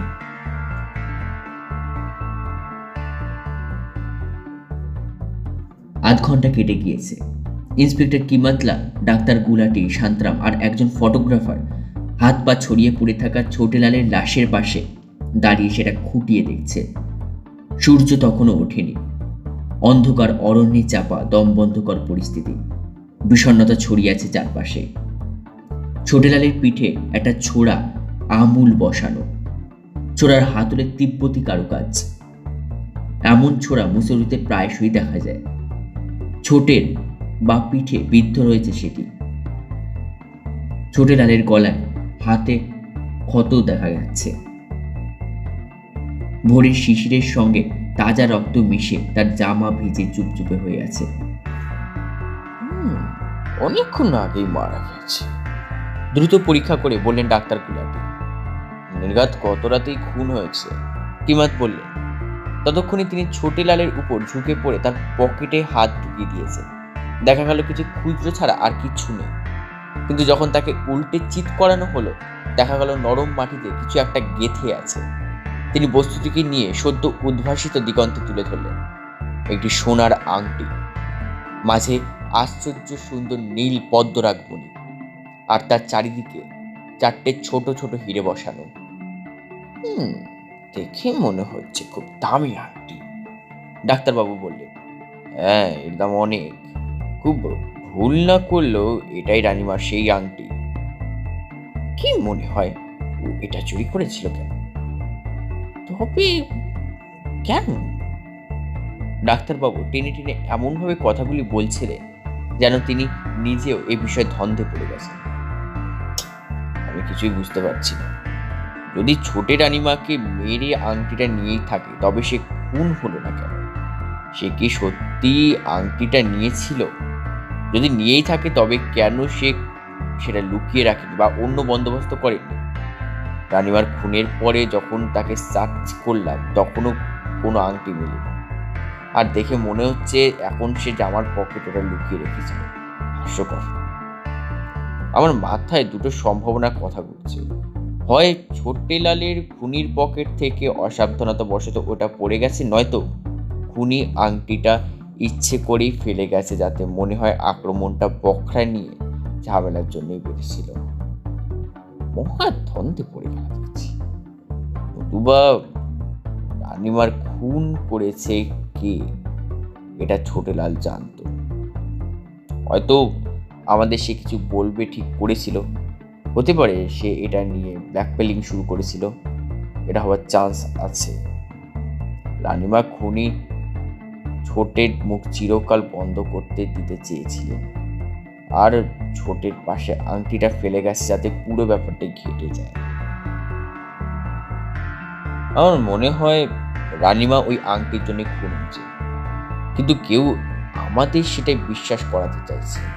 ওয়েল, এই কেসটার নানান সম্ভাবনা উঠে আসছে। এখন আমার মনে হচ্ছে ছোটেকে যদি সেদিন না ছাড়তাম, কয়েক ঘা দিলে সুরসুর করে সত্যি কথা বেরিয়ে আসতো। তবে হয়তো ওর প্রাণটা অন্তত বাঁচাতে পারতাম। ও তো কথা বলতেই ভয় পাচ্ছিল। হ্যাঁ, আরও একজন কথা বলতেও ভয় পাচ্ছিলেন, কিন্তু তিনি ওই বানিয়া ভদ্রলোক। শান্তরাম, তুমি বানিয়ার দোকানের একজনকে পাঠাও ওই বাচ্চা মেয়েটার উপর, যেন সে সব সময় নজর রাখে। মেয়েটা কিছু একটা জানে, আর তাই আমাদের নিশ্চিন্ত সে বিপদের পথে আসছে। আমরা চাই না তৃতীয় কেউ খুন হোক। ছোট ছোট মেয়েরা খুন হতে শুরু করলে মুসৌরি পুলিশের সুনাম কায়দায় মুখ থুবড়ে পড়বে। আর এখন আপাতত এই লাশটা তোমাদের জিম্মায় রইল। আর আমি মিস বিনের সঙ্গে একটু দেখা করে আসি। ভোর 5টায় উঠে তিনি নিশ্চয়ই এই লাশ আবিষ্কার করে থাকবেন। বৃদ্ধা তখন সবে ব্রেকফাস্ট নিয়ে বসেছেন। সেই মুহূর্তেই কিমাত তার দরজায় হাজির। অমন একটা ভয়াল দর্শন, রক্তমাখা লাশ যে বৃদ্ধার খিদের আগ্রাসন বিন্দুমাত্র কমাতে পারেনি তা দেখেই বোঝা যাচ্ছে। ইতিমধ্যে একটা কড়া সেদ্ধ ডিম, দুটো টোস্ট গলায় নামিয়ে দ্বিতীয় কাপ কফির দিকে হাত বাড়িয়েছেন। ওই অবস্থাতে তিনি কিমাতকে চেয়ারে বসতে ইঙ্গিত করলেন। আশা করি সকালের খাবারটা খেয়ে নিলে কিছু মনে করবেন না। বৃদ্ধা বললেন, আসলে সেই ভোরে হাঁটতে বেরিয়েছিলাম কি না, ভীষণ খিদে পেয়েছে। অগত্যা কিমাত একটা চেয়ারে বসে বৃদ্ধার কফি পান করার সে সবার অপেক্ষা করতে লাগলেন। তিনি জানতেন ইংরেজদের মধ্যে এই ব্রেকফাস্টের কিছুটা প্রথাগত গুরুত্ব আছে, তাই সেই সময়টা মুখে কুলু পাটলেন। আপনি একটু কফি নেবেন? কিমাত জানালেন, বাড়ি থেকে বেরোবার আগে ইতিমধ্যেই দুবার কফি পান হয়েছে, তাই সবিনয় সে প্রস্তাব প্রত্যাখ্যান করলেন। কিমাত এবার একটু গলা খাকারি দিয়ে জিজ্ঞাসা করলেন, আশা করি সাত সকালে পথের উপর এমন লাশ থেকে আপনার মনে খুব একটা ধাক্কা লাগেনি, কারণ এলাকায় যা ঝামেলা চলছে কদিন ধরেই। ওহ, লাশ টাশ দেখে আমার আতঙ্ক হয় না। মুখে টোস্ট পুড়ে মিস বিন বললেন, মুপলা বিদ্রোহের সময় আমি থাকতাম ওই দক্ষিণে, ঢাল বেয়ে একটু নিচের দিকে। আপনি তখন জন্মাননি বোধহয়। এমন রক্তাক্ত মানুষ কত দেখেছি তখন। জমি মালিক, চা শ্রমিক, ধর্মান্ধ লোকজন। আমার বাবা আমাদের বাড়িটাকে মোটামুটি ছোটোখাটো একটা ফার্স্ট এড সেন্টারই বানিয়ে ফেলেছিল। কিন্তু সপ্তাহের শেষে দেখা গেল বাড়িটা আস্ত মর্গে পরিণত হয়েছে। তবুও সকালে উঠেই পথের মাঝখানে এমন রক্তস্নাত কাউকে মরে পড়ে থাকতে দেখলে মনটা তো একটু খিচড়ে যাবেই। তার একটা কারণ অবশ্যই এই, ওটার জন্য পথের ওপাশে লিলির ঝাড়টায় যেতে পারছিলাম না। আমার বাগানের জন্য কয়েকটা লিলি চারা খুবই দরকার। তা বেশ, সেই মনে হয় কাল পেয়ে যাব। সরু গিরিখাতের মধ্যে দিয়ে যে রাস্তাটা চলে গেছে, তার লাগোয়া পথের ওপরেই লোকটা পড়েছিল। সে যে মরে গেছে আমি তার দেহ না ছুঁয়েই বুঝে গেছিলাম। মুখটা অমন বিশ্রীভাবে হা হয়ে আছে, চোখ দুটো যেন ঠেলে বেরিয়ে আসছে। রক্ত শুকিয়ে জমাট বেঁধে গেছিল। পিছনে ছুরিটা আমূল গাঁথা। দৃশ্যটা খুব সুখকর নয় নিশ্চয়ই। তাই তাড়াতাড়ি বানিয়ার দোকানে গিয়ে খবর দিলাম, আর ওরা আপুথায় আমার কথা শুনেই আপনার কাছে গিয়েছে। হ্যাঁ, ধন্যবাদ ম্যাডাম এতটা তৎপর হওয়ার জন্যে। আচ্ছা, লোকটাকে চিনতে পেরেছিলেন? হ্যাঁ হ্যাঁ, আরে ও তো ছোটেলাল বেচারা। ওকে আমি কত ছোট থেকে দেখছি। সেসব তো অনেক আগের কথা। তখনও রানীর বেকার খাটা শুরু করেনি। এমনকি লোকে তো বলতো সে নাকি রানীর প্রেমিক। ছেলেটা আদতে খুবই ভালো ছিল। একসময় আমাকে টুকটাক খবর টবর এনে দিত। তারপর বড় হয়ে বিয়ে থা করে এইসব ভুলভাল গেরোয় জড়িয়েছে। চুরিতে হাত পাকিয়েছে বুঝি? না না, সে অসৎ ছিল এ বিশ্বাস আমি করি না। আমি মনে করি না সে কোনোদিনও কিছু চুরি করতে পারে। কিন্তু তার দুর্বলতা ছিল অন্য জায়গায়। প্রচুর মদ খেত, জুয়া খেলতো, আর রাজ্য জুড়ে সব জায়গায় ধার দেনা করে বেরিয়েছে। আপনার মনে হয় না মহাজনরা টাকার জন্য চাপ দিলে সে চুরিও করতে পারে?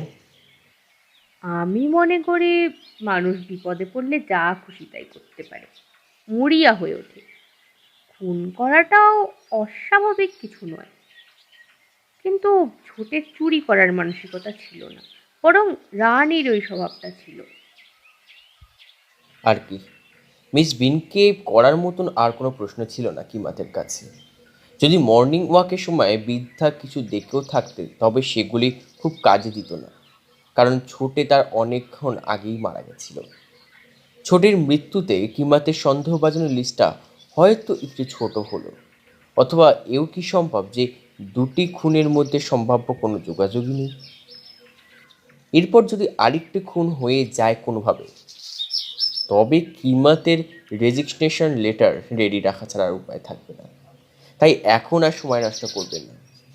অতঃপর বৃদ্ধাকে সাহায্যের জন্য ধন্যবাদ জানিয়ে মাথা নিচু করে বৃদ্ধার ছোট্ট সামনের ঘর থেকে বেরিয়ে এলেন।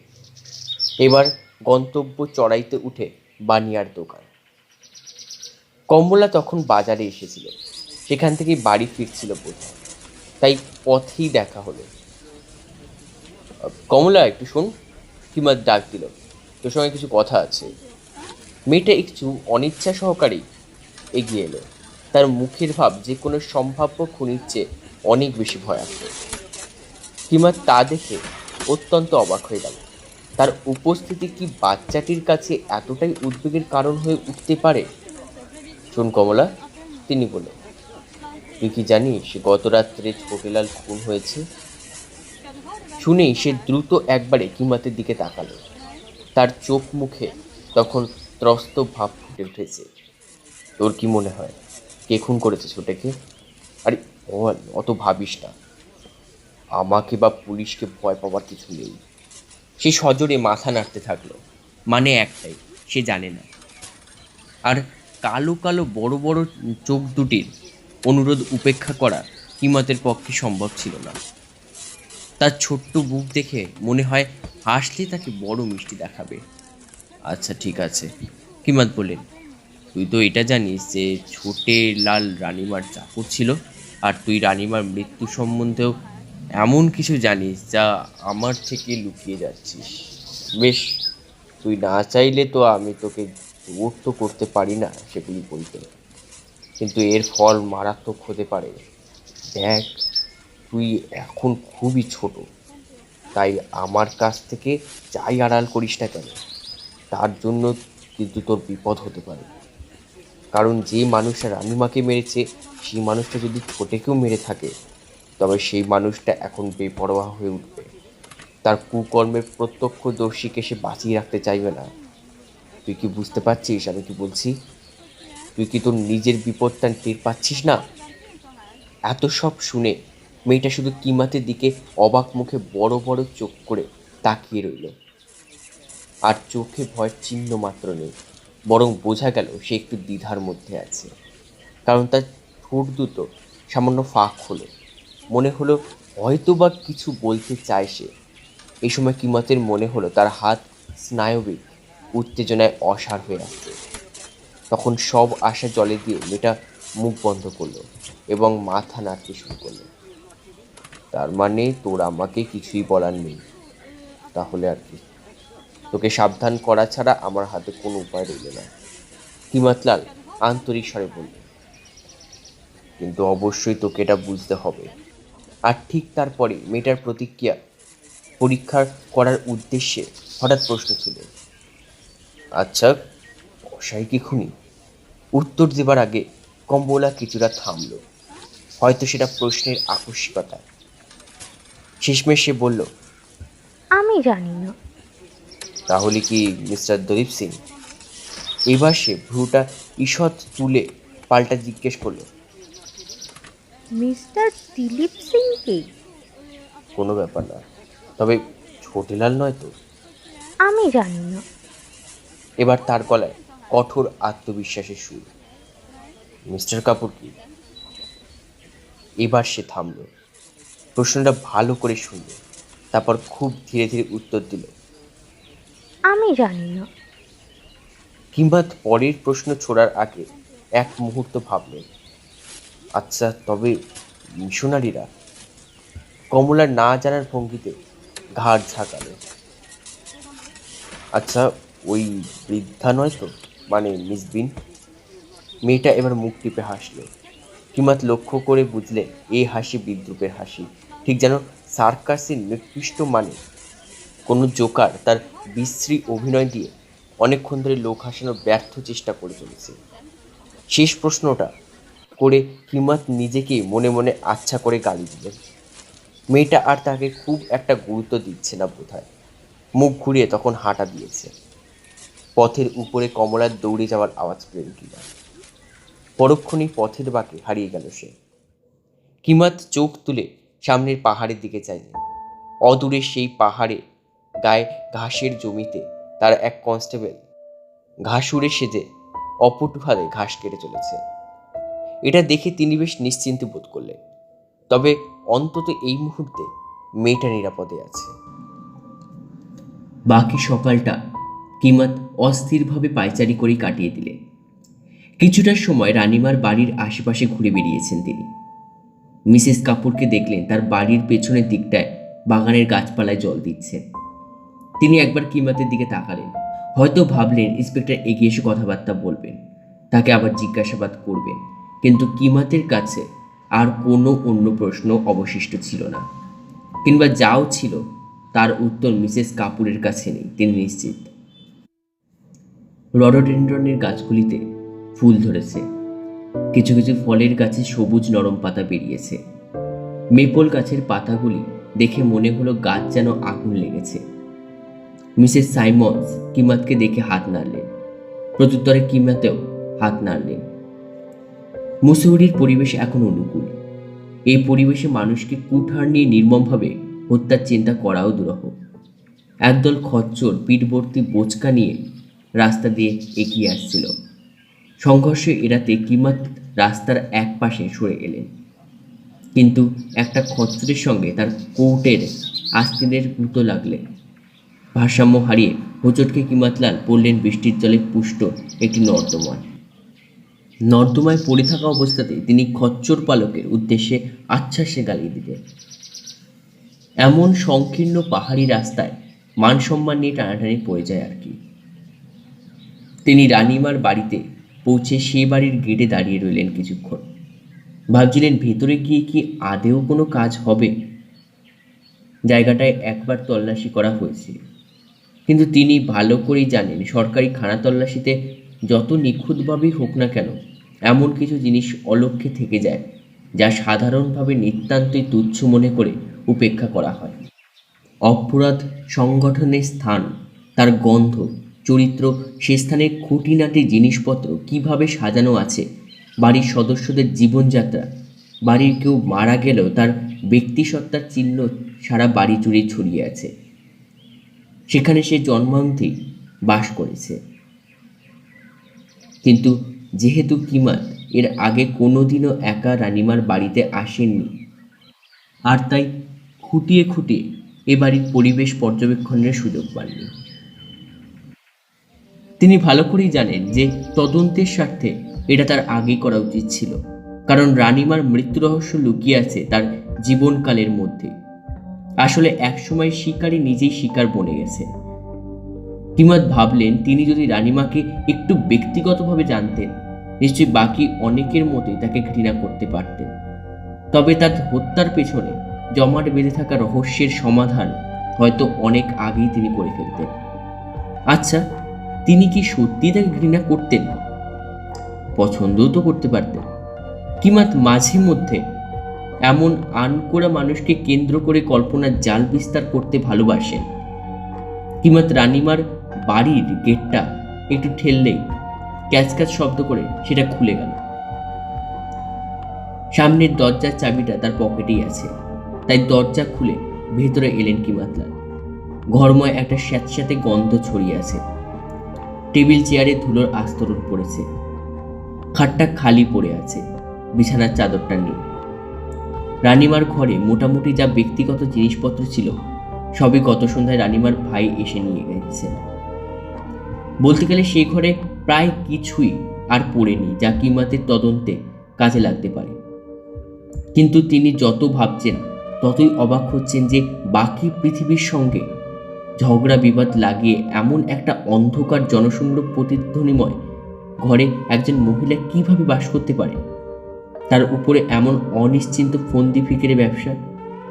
একসময় রানী ছিলেন, যদিও মলিন, জীর্ণ দশাগ্রস্ত, তবুও রানীও তো রানী হন, তাই না?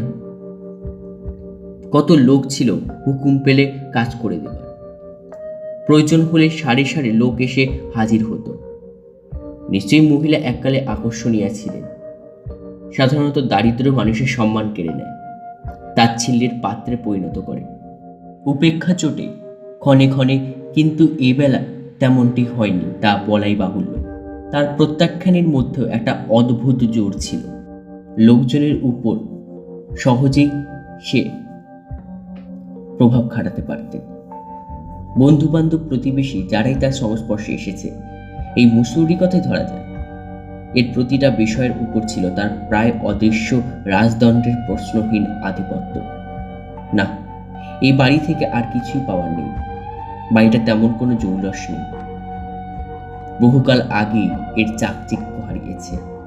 যাও বা কিছু রানীর ব্যবহৃত জিনিসপত্র পড়েছিল, সে বাড়িতে তাও নেই।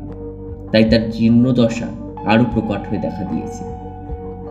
তারপর যেই সামনের দরজার দিকে ঘুরলেন, তখনই হঠাৎ নজরে পড়ল দরজার ফ্রেমের সামনে একটা সূক্ষ্ম ফাটল, কিছু একটা যেন চকচক করে উঠল। তিনি ওটা খেয়ালই করতেন না, যদি না ভোরের সূর্যের আলো জানলা দিয়ে ঢুকে ওই জিনিসটাকে দৃশ্যমান করে তুলত। তিনি একটু ঝুঁকে জিনিসটা তুলে আনলেন, একটা ভাঙা চুরির টুকরো। কিমাত ভাঙা অংশটি নিয়ে বাগানে এলেন, তারপর উপরে তুলে ধরলেন। রঙে এবং নকশাটা যেন খুব চেনা চেনা ঠেকল। আরে তাই তো, কমলাকে তো তিনি ঠিক এমনই চুড়ি পরতে দেখেছেন। আর তিনি তো আগেও এটা লক্ষ্য করেছেন যে কমলার হাতে যেটা নিয়ম মতো 3টি চুড়ি থাকার কথা, সেখানে 2টি চুড়ি পরা। বোধহয় আগে কোনো সময় ওই চুড়িটার অংশটা ভেঙে পড়ে গিয়েছিল, তারপর ঘর ঝাড়পোছের সময় ছিটকে গিয়ে থাকবে। সে কারণে একদিন সেটা কারোর নজরে পড়েনি। কমলা তার বাবার দোকান থেকে জিনিসপত্র পায়ে পৌঁছে দিতে আসতো রানীর বাড়িতে, তাই তার ভাঙা চুড়ি এখানে পড়ে থাকাতে আপাত দৃষ্টিতে কোনো অস্বাভাবিকতা নেই। কিন্তু প্রশ্ন হলো, চুড়িটা ভাঙলো কিভাবে? বাগানের পথে হাঁটতে হাঁটতে ঠিক ফুল গাছের শাড়ির পাশেই পাওয়া গেল ওই একই সবুজ চুড়ির আরো কয়েকটা টুকরো। সদ্যই ভেঙেছে, বোঝাই যাচ্ছে। যাই হোক, কিমাতির পুলিশি স্বভাবটাই চুরির খোঁজ করেনি, আর তিনি নিজেও এটাকে খুব গুরুত্ব দিতে নারাজ। তবুও তিনি কমলার সঙ্গে এই ব্যাপারে কথা বলবেন। মেয়েটা বানিয়ার দোকানে ছিল না তখন। তার বাবা বলল সে একটু নিচের দিকে গেছে আগুন ধরাবার জন্য কাঠকুটো জোগাড় করতে। ততক্ষণ গরুগুলো পাহাড়ের ঢালে ঘাস টাস চিবোবে। কিমাত ঠিক করলে পাহাড়ের গা বেয়ে যে সরু পথ নেমে গেছে সেটাই ধরবেন। সামনেই হঠাৎ জেগে ওঠা একটা টিলার চারপাশে পাক খেতে খেতে রাস্তার পিঙ্গল রঙা সরেল আর ক্যাকটাস ঝোপের মধ্যে দিয়ে নেমে গেছে নিচের ঢালে। তারপর মেপল গাছের ঝাড়ে হারিয়ে গেছে। খুঁজতে খুঁজতে অবশেষে কমলাকে পাওয়া গেল। বনের শেষ প্রান্তে বসে আছে, পাশে শুকনো ডালপালা আটি বাঁধা। হিমাতের আশা ইঙ্গিত পেয়ে কমলা উদ্বিগ্ন দৃষ্টিতে তার দিকে তাকালো। সঙ্গে সঙ্গে তিনি হেসে অভয় দিলেন। তিনি জিজ্ঞেস করলেন, তুই সবসময় একা একা ঘুরিস কেন? ভয় পাস না? একা থাকলেই বরং বিপদ কম।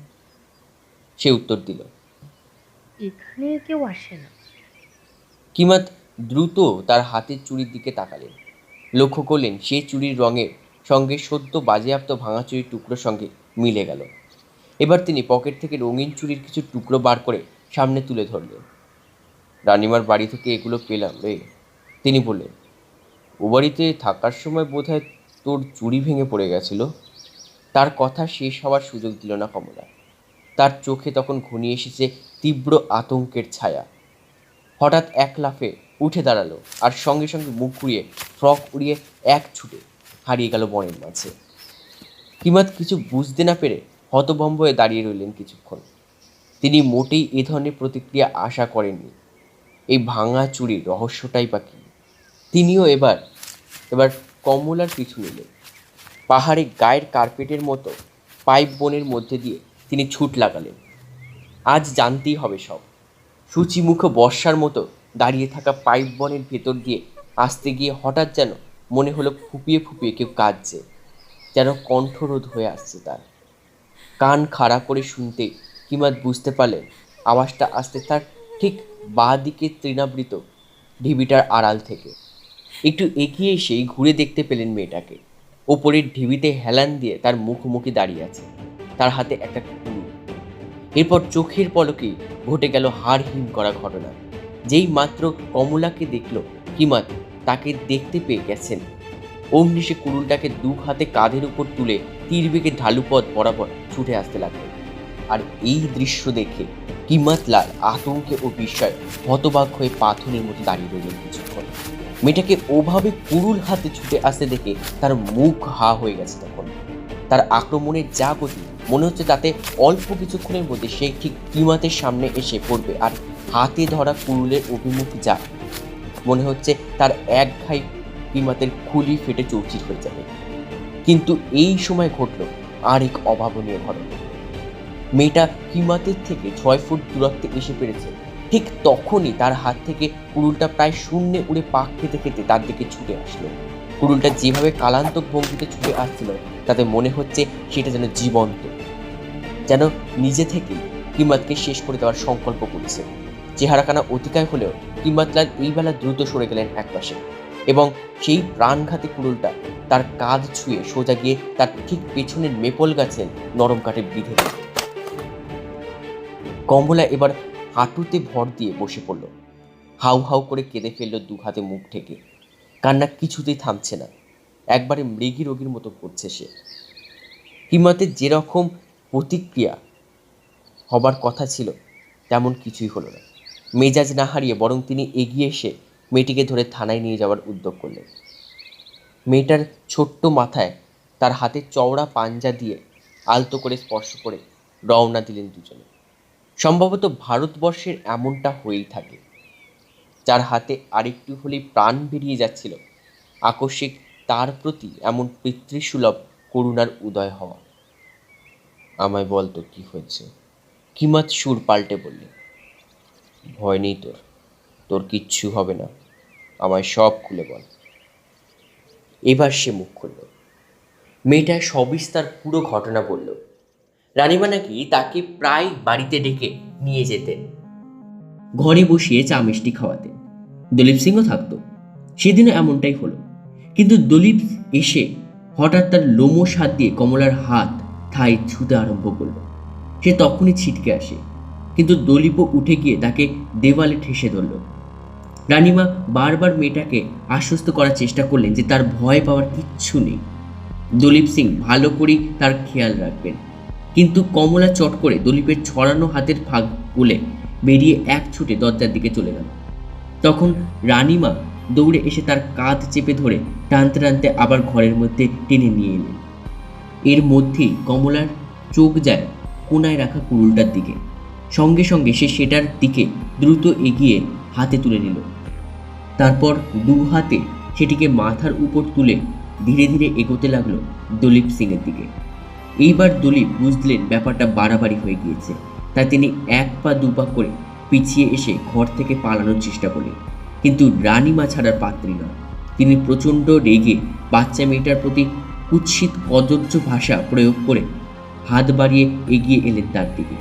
আর ওদিকে কমলা তখন মরিয়া হয়ে উঠেছে। শেষমেশ নিজেকে চরম সর্বনাশের হাত থেকে বাঁচাতে সে আর কিছু না পেয়ে ওই কুড়ুলটাই সজোরে বসিয়ে দিল রানীমার কপালে। রানীমা সঙ্গে সঙ্গে মেঝেতে পড়ে গেলেন। আর কমলা নিজের ভুল বুঝতে পেরে সে বাড়ি থেকে পালিয়ে গেল। তাকে যখন চেপে ধরা হয়েছিল তখনই বোধহয় চুড়িগুলো ভেঙেছিল। তখনও তার হাতে কুড়ুলটা ধরা ছিল। ছুটতে ছুটতে এরপর বনের মধ্যে ঢুকে পড়ল। তারপর একটা ফার্ন ঝোপের মধ্যে ঘাতক অস্ত্রটিকে লুকিয়ে রেখে অসহায়ভাবে ঘাসের উপর বসে কাঁদতে শুরু করল। আস্তে আস্তে সন্ধে পেরিয়ে চারিদিকে অন্ধকারের পর্দা নেমে এলো। কিন্তু কমলার প্রকৃতি এমনই বিস্ময়কর, এটা হয়তো তার স্বভাবজাত কাঠিন্য, হয়তোবা তারুণ্যের শক্তি, যে সদ্য ঘটে যাওয়া আতঙ্কের স্মৃতিকে খুব তাড়াতাড়ি সরিয়ে দিয়ে সে বাড়ি ফিরে এসেছিল সম্পূর্ণ স্বাভাবিক ভঙ্গিতে। ভাবখানা এমন যেন কোথাও কিচ্ছুটি হয়নি। আর এতদিন পর্যন্ত সে এই অপরাধের প্রতি আশ্চর্যভাবে উদাসীন নীরবতা বজায় রেখেছে। এখন কিমাতলালের মধ্যে এক আহত কিন্তু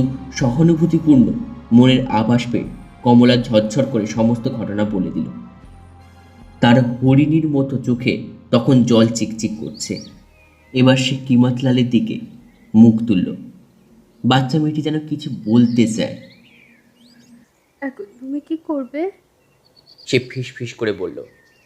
কিমাত কিছু মুহূর্তের জন্য কোনো কথা বললেন না। কমলার দিকে দুঃখ ও সম্ভ্রম মেশানো দৃষ্টিতে কেবল চেয়ে রইলেন। তারপর আন্তরিক ভঙ্গিতে বলে উঠলেন, আমি জানি না রে, আমি জানি না। মাঝে মধ্যে মলে গেলে কিমাতের সঙ্গে মিসেস কাপুর অথবা সাইমন্স দম্পতি কিংবা দলীপ সিং এর সঙ্গে দেখা হতো। মিসেস কাপুর এই কেসের তদন্তের বিষয়ে একটু বেশি আগ্রহ দেখিয়েছেন, আর তা একেবারেই অনভিপ্রেত। বারবার যেন মনেই হচ্ছিল কিমাত সিং এর এই পরাজয় তিনি মনে মনে বেশ উপভোগ করছেন। বোধহয় সত্যিটা তিনিও কিছুটা আন্দাজ করতে পেরেছিলেন। নিশ্চয়ই বাইরের লোকই হবে, তিনি একদিন সান্ত্বনার সুরে বললেন, নইলে আমি নিশ্চিত আপনি খুনিকে এর মধ্যে ঠিক ধরে ফেলতেন। সাইমন্সরা কেসটা নিয়ে বিশেষ উচ্চবাচ্য করতেন না, শুধু কিমাতের মুখোমুখি হলে তাকে তাদের স্বভাবজাত উদ্বেলিত সম্ভাষণ জানিয়ে হাঁটা দিতেন। কিন্তু কিমাত জানতেন তাদের মাথায় কেসটি ঘুরঘুর করছে এবং নিজেদের মধ্যে মুসৌরি পুলিশের অপদার্থতা নিয়ে বিস্তর সমালোচনা করছেন। আবার দলীপ সিংও দেখা হলে তাকে আবেগতাড়িত ভঙ্গিতে নমস্কার জানাতেন, কিন্তু মানুষটি অস্বস্তিতে আছেন তা বেশ প্রকাশ পেত। কিমাত অনুভব করতেন দলীপ সিং তার নিষ্ক্রিয়তা আর নীরবতা দেখে হতবুদ্ধি হয়ে গেছেন। হয়তো ভাবতেন এর অর্থ কি হতে পারে। ইন্সপেক্টর কি কেসটায় অনেকটা এগিয়ে গেছেন, শুধু সময়টাকে পুরো ব্যবহার করেছেন? তখন ওদিকে আস্তে আস্তে বাতাসে উত্তাপ বাড়ছে। সমতল থেকে লোকজন পাহাড়ে আসতে শুরু করেছে। স্কুলও খুলে গেছে। মাঝে মধ্যে থানায় যাবার পথে কিমাত দেখতেন কমলা স্কুলের দিকে যাচ্ছে। প্রথম প্রথম দেখা হলে সে মাথা নিচু করে ছুটে পালাতো, কিন্তু একদিন হঠাৎ সে মাথা তুলে কিমাতের দিকে চোখে চোখ রেখে চাইল। সেদিন কিমাতের চোখে এমন কিছু ছিল যাতে সে কিছুটা ভরসা পেল, কারণ এরপর থেকে যখনই তার সাথে দেখা হতো কমলা কেবল মিষ্টি হাসত। কিমাত তার হাসিতে বিহ্বল হয়ে যেতেন, তাই থেমে তার মাথায় হাত বুলিয়ে জিজ্ঞেস করতেন, সব ঠিক তো? এত স্নেহমাখা গলায় প্রশ্নটা করতেন যেন তিনি নিজের মেয়ের সঙ্গেই কথা বলছেন। হ্যাঁ, তখন কমলার দু চোখ ভরা বিশ্বাস। আমি ভালো আছি। তখন কিমাত তার কালো মসৃণ গালে হালকা টোকা দিয়ে ছেড়ে দিতেন, সেও স্কুলের দিকে চলে যেত। এরপর থেকে রাস্তাঘাটে দেখা হলে কিমাত আর ওই ছোট্ট মেয়েটি দাঁড়িয়ে কিছুক্ষণ কথা বলত। একদিন সন্ধ্যাতে কিমাতের অফিসের কাজ শেষ হয়ে গেলে যখন বাড়ি ফিরছেন, কমলাও আসছিল বাড়ির দিকে। দুজনে দেখা হলে কমলাকে নিয়ে মলের পাশের বেঞ্চিতে গিয়ে বসতেন কিমাতলাল। সামনে বিস্তৃত দুন উপত্যকা। কমলা তাকে হাত বাড়িয়ে অঙ্গুলি নির্দেশ করে সামনে বয়ে যাওয়া নদীগুলিকে চেনাত, আর চারপাশে ঘিরে থাকা পর্বতশ্রেণী আচ্ছাদিত করে রাখা ঘন বনানীকে নিয়ে কত গল্প বলতো। জানা অজানা কত প্রাণী ঘুরে বেড়াচ্ছে। কমলা কিছু কিছু গাছের নামও বলে দিল। সেগুলির পাতা ছড়িয়ে আছে পাহাড়ের গায়ে, বাহারি ফুল ফুটে আছে গাছ জুড়ে। কমলা জানতো যে এসব গাছপালার নাম কিমাতের অজানা। কিমাতের বেশ ভালো অনুভূতি হলো, কারণ তিনি জানতেন পুলিশ ডিপার্টমেন্টে খুব কম মানুষেরই প্রকৃতির এই চিরসুন্দর সম্পদের বিষয়ে যথেষ্ট জ্ঞান থাকে। তাই মনের মধ্যে একটু গর্ব হলো তার। তিনি সেদিন কিছু নতুন জেনেছেন। কিন্তু এটা তো ঠিক, তার জীবনে পুলিশ হওয়াই উচিত হয়নি। ধীরে ধীরে সময় কেটে গেল। তখন রানিমার মৃত্যুর স্মৃতি ফিকে হয়ে আসছে মুসৌরির মানুষের জীবনে। যদিও কেউ কেউ বলে কুয়াশা পড়া সন্ধেবেলা মলের রাস্তায় তার অতৃপ্ত আত্মাকে ঘুরে বেড়াতে দেখা যায়। আর সে দুর্ভাগা চাকর ছোটেলাল শেষে এলাকার লোকজনের ধারণা হয়েছে রানীর হত্যাকাণ্ডে ছোটেলালই জড়িত এবং পরে তার দুষ্কর্মের স্যাঙাতে তাকে খুন করেছে। বোধহয় লুঠের বকরা নিয়ে ঝামেলা হয়েছিল। যদিও কিমাতের কাছে সত্যটা জলের মতো পরিষ্কার হয়ে গিয়েছিল অনেক আগে, কিন্তু দুর্ভাগ্য এই যে তিনি সেটা কোনোদিনও সামনে আনতে পারবেন না। রানিমা কিংবা ছোটেলাল কিংবা দলীপ সিং কিংবা তিনজনের থেকেও এই মেয়েটার প্রাণ তার কাছে অনেক দাম। প্রথম দুজন আর ফিরে আসবে না কোনোদিন। আর দলীপ সিং, তিনি নিশ্চিত একদিন তার পাপের ফল ঠিকই ভোগ করবে। আর কিবাদ যেন এই সব কিছুর মাঝে অসহায়ভাবে অদৃষ্টের জাতাকলে বন্দী। ইতিমধ্যে তিনি এই থানার ইন্সপেক্টর হিসাবে আগামী 3 বছরের জন্য আর থাকবেন না বলে জানিয়ে দিলেন। এই কেসের তদন্ত মাঝপথেই বন্ধ করে দিতে হয়েছিল, কিংবা বলা ভালো কিমাতকে হঠাৎ মুলতবি করতে হয়। বলা বাহুল্য, এর পরে কিমাতের পদোন্নতি স্থগিত হয়ে যায়। কিন্তু তিনি বদলি পেলেন অবশেষে এই শাহপুরে। কিন্তু নিয়তি এমনই ছলনাময়ী যে এই শহরে তার মূল দায়িত্ব হচ্ছে নিষিদ্ধ কাজ কারবারকে নিয়ন্ত্রণ রাখা। কিমাতের স্ত্রী ব্যাগপত্তর গুছিয়ে ফেলছেন তার মধ্যে। কিমাত নিজে সেই হিমালয় হোটেলে গিয়ে শেষবারের মতো গ্লাস গ্লাস ব্র্যান্ডি পান করলেন। এই সময়টায় কমলাকে বার কয়েক দেখেছেন তিনি, কিন্তু মদ্যপ অবস্থায় থাকার কারণে বাচ্চাটাকে এড়িয়ে রাস্তার পাশে সরে যেতেন। আসলে কিম্মাতলাল মেয়েটার সামনে মদ্যপ অবস্থায় আসতে চাইতেন না, কিংবা সে যাতে তার মুখে মদের গন্ধ না পায় সেদিকে সদা সতর্ক থাকতেন তিনি। কিমাত মাঝে মধ্যে ভাবতেন, কমলা কুড়ুলটা দিয়ে কি করলো শেষ পর্যন্ত। ওটা যেদিন কিমাতকে হত্যার উদ্দেশ্যে ছুটে এসেছিল সেদিন থেকে সেই গাছে ঝুলেছিল। কিন্তু জিনিসটা ছুঁড়ে কাজ ছাড়ার পক্ষে বেশ ভালো বই কি। কমলা নিশ্চয়ই এতদিনে ওটা বাড়ি নিয়ে গেছে, হয়তো বাড়ির জ্বালানি কাঠ কাটতে ব্যবহার হচ্ছে। মুসৌরি ছেড়ে যাবার দিন নিদারুণ মানসিক যন্ত্রণায় চুপচাপ এক জায়গায় বসেছিলেন কিমাতলাল। কমলা যখন পাহাড়ের পথে নেমে আসছিল তখন তিনি মলে দাঁড়িয়ে আছেন। দেখলেন মেয়েটার রোগাটে কাঁধ থেকে ঝুলছে বই ভর্তি স্কুল ব্যাগ। নমস্তে আঙ্কেল। তাকে দেখে সে বলল, আজকাল কমলা কিমাতকে আঙ্কেল বলে ডাকছে। আরে কমলা, ভালো আছিস তো? আমি ভালো আছি আঙ্কেল।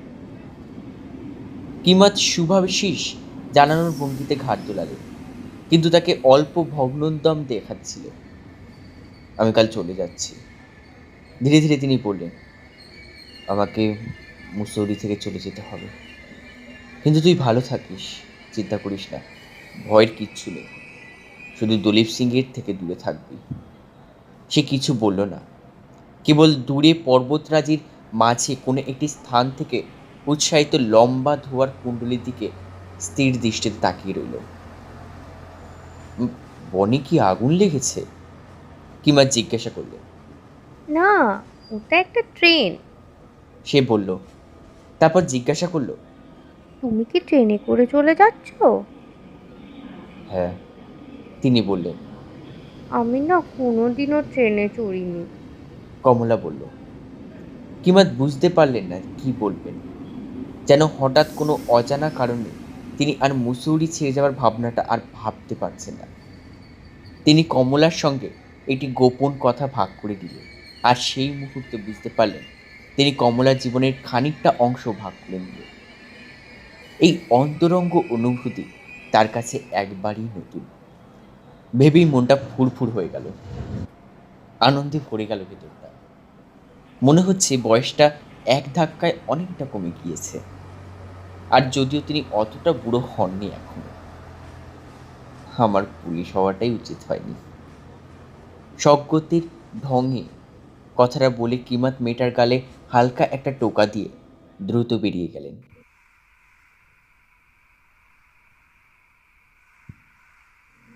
যখন কিমাতলাল আমাকে গল্প বলা শেষ করলেন তখন ভদ্রলোকের চোখে ক্ষীণ ভাবপ্রবণতা লক্ষ্য করলাম। আপনার পক্ষে মোটেই ভালো হলো না সবটা, আমি সহানুভূতির সুরে শেষে মন্তব্য করলাম।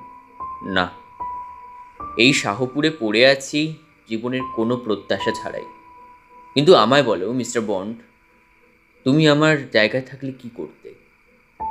আমি 2-1 মুহূর্ত চিন্তা করলাম, তারপর বলে উঠলাম, আমার ধারণা তা ওই মেয়েটার প্রতি আমার স্নেহটা কতটা তার উপর নির্ভর করত। তুমি তবে আইন রক্ষা করতে গিয়ে ব্যক্তিগত অনুভূতিকে আপনার কর্তব্যের ঊর্ধ্বে রাখতে। হ্যাঁ, রাখতাম।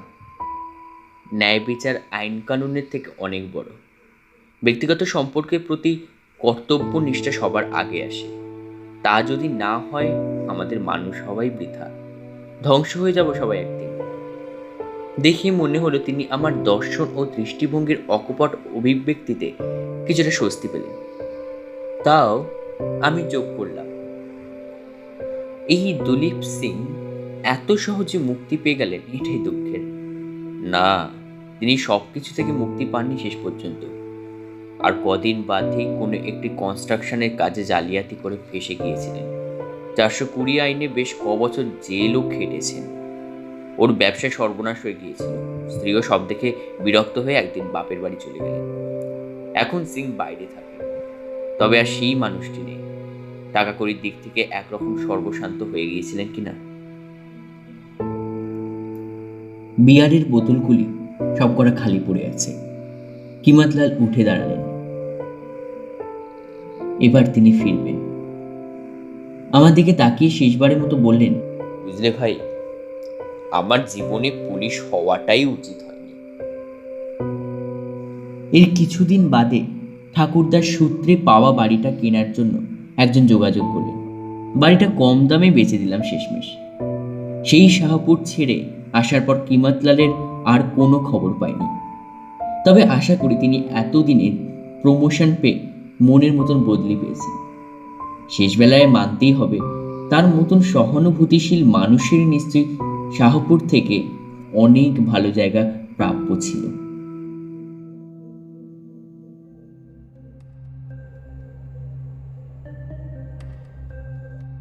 শুনছিলেন রাস্কিন বন্ডের লেখা ইন্সপেক্টর লালের তদন্ত কাহিনী হু কিল দ্য রানী গল্প অবলম্বনে রানীর হত্যাকারীকে। ইন্সপেক্টর কিমাতলাল গল্প পাঠে এবং লেখকের ভূমিকায় Soumya, Santaram, Siddharth, doctor Gulati, mister Symonds, Amitabh, Bania, Akash, miss Simon এবং মিসেস কাপুর, দেবী। কসাই Dalip Singh, Debjyoti, Kamala, Megha, Mrs Bean, Maitri, servant Rahul এবং রানীর ভাইয়ের চরিত্রে অর্ক। সমগ্র পরিকল্পনা ও পরিচালনায় টিম সোম সাসপেন্স। গল্পটি বাংলা রূপান্তর করেছে অপরূপা। শেষ হলো রাস্কিন বন্ডের লেখা ইন্সপেক্টর লালের তদন্ত কাহিনী হু কিল দ্য রানী গল্প অবলম্বনে রানীর হত্যাকারীকে দ্বিতীয় এবং অন্তিম পর্ব।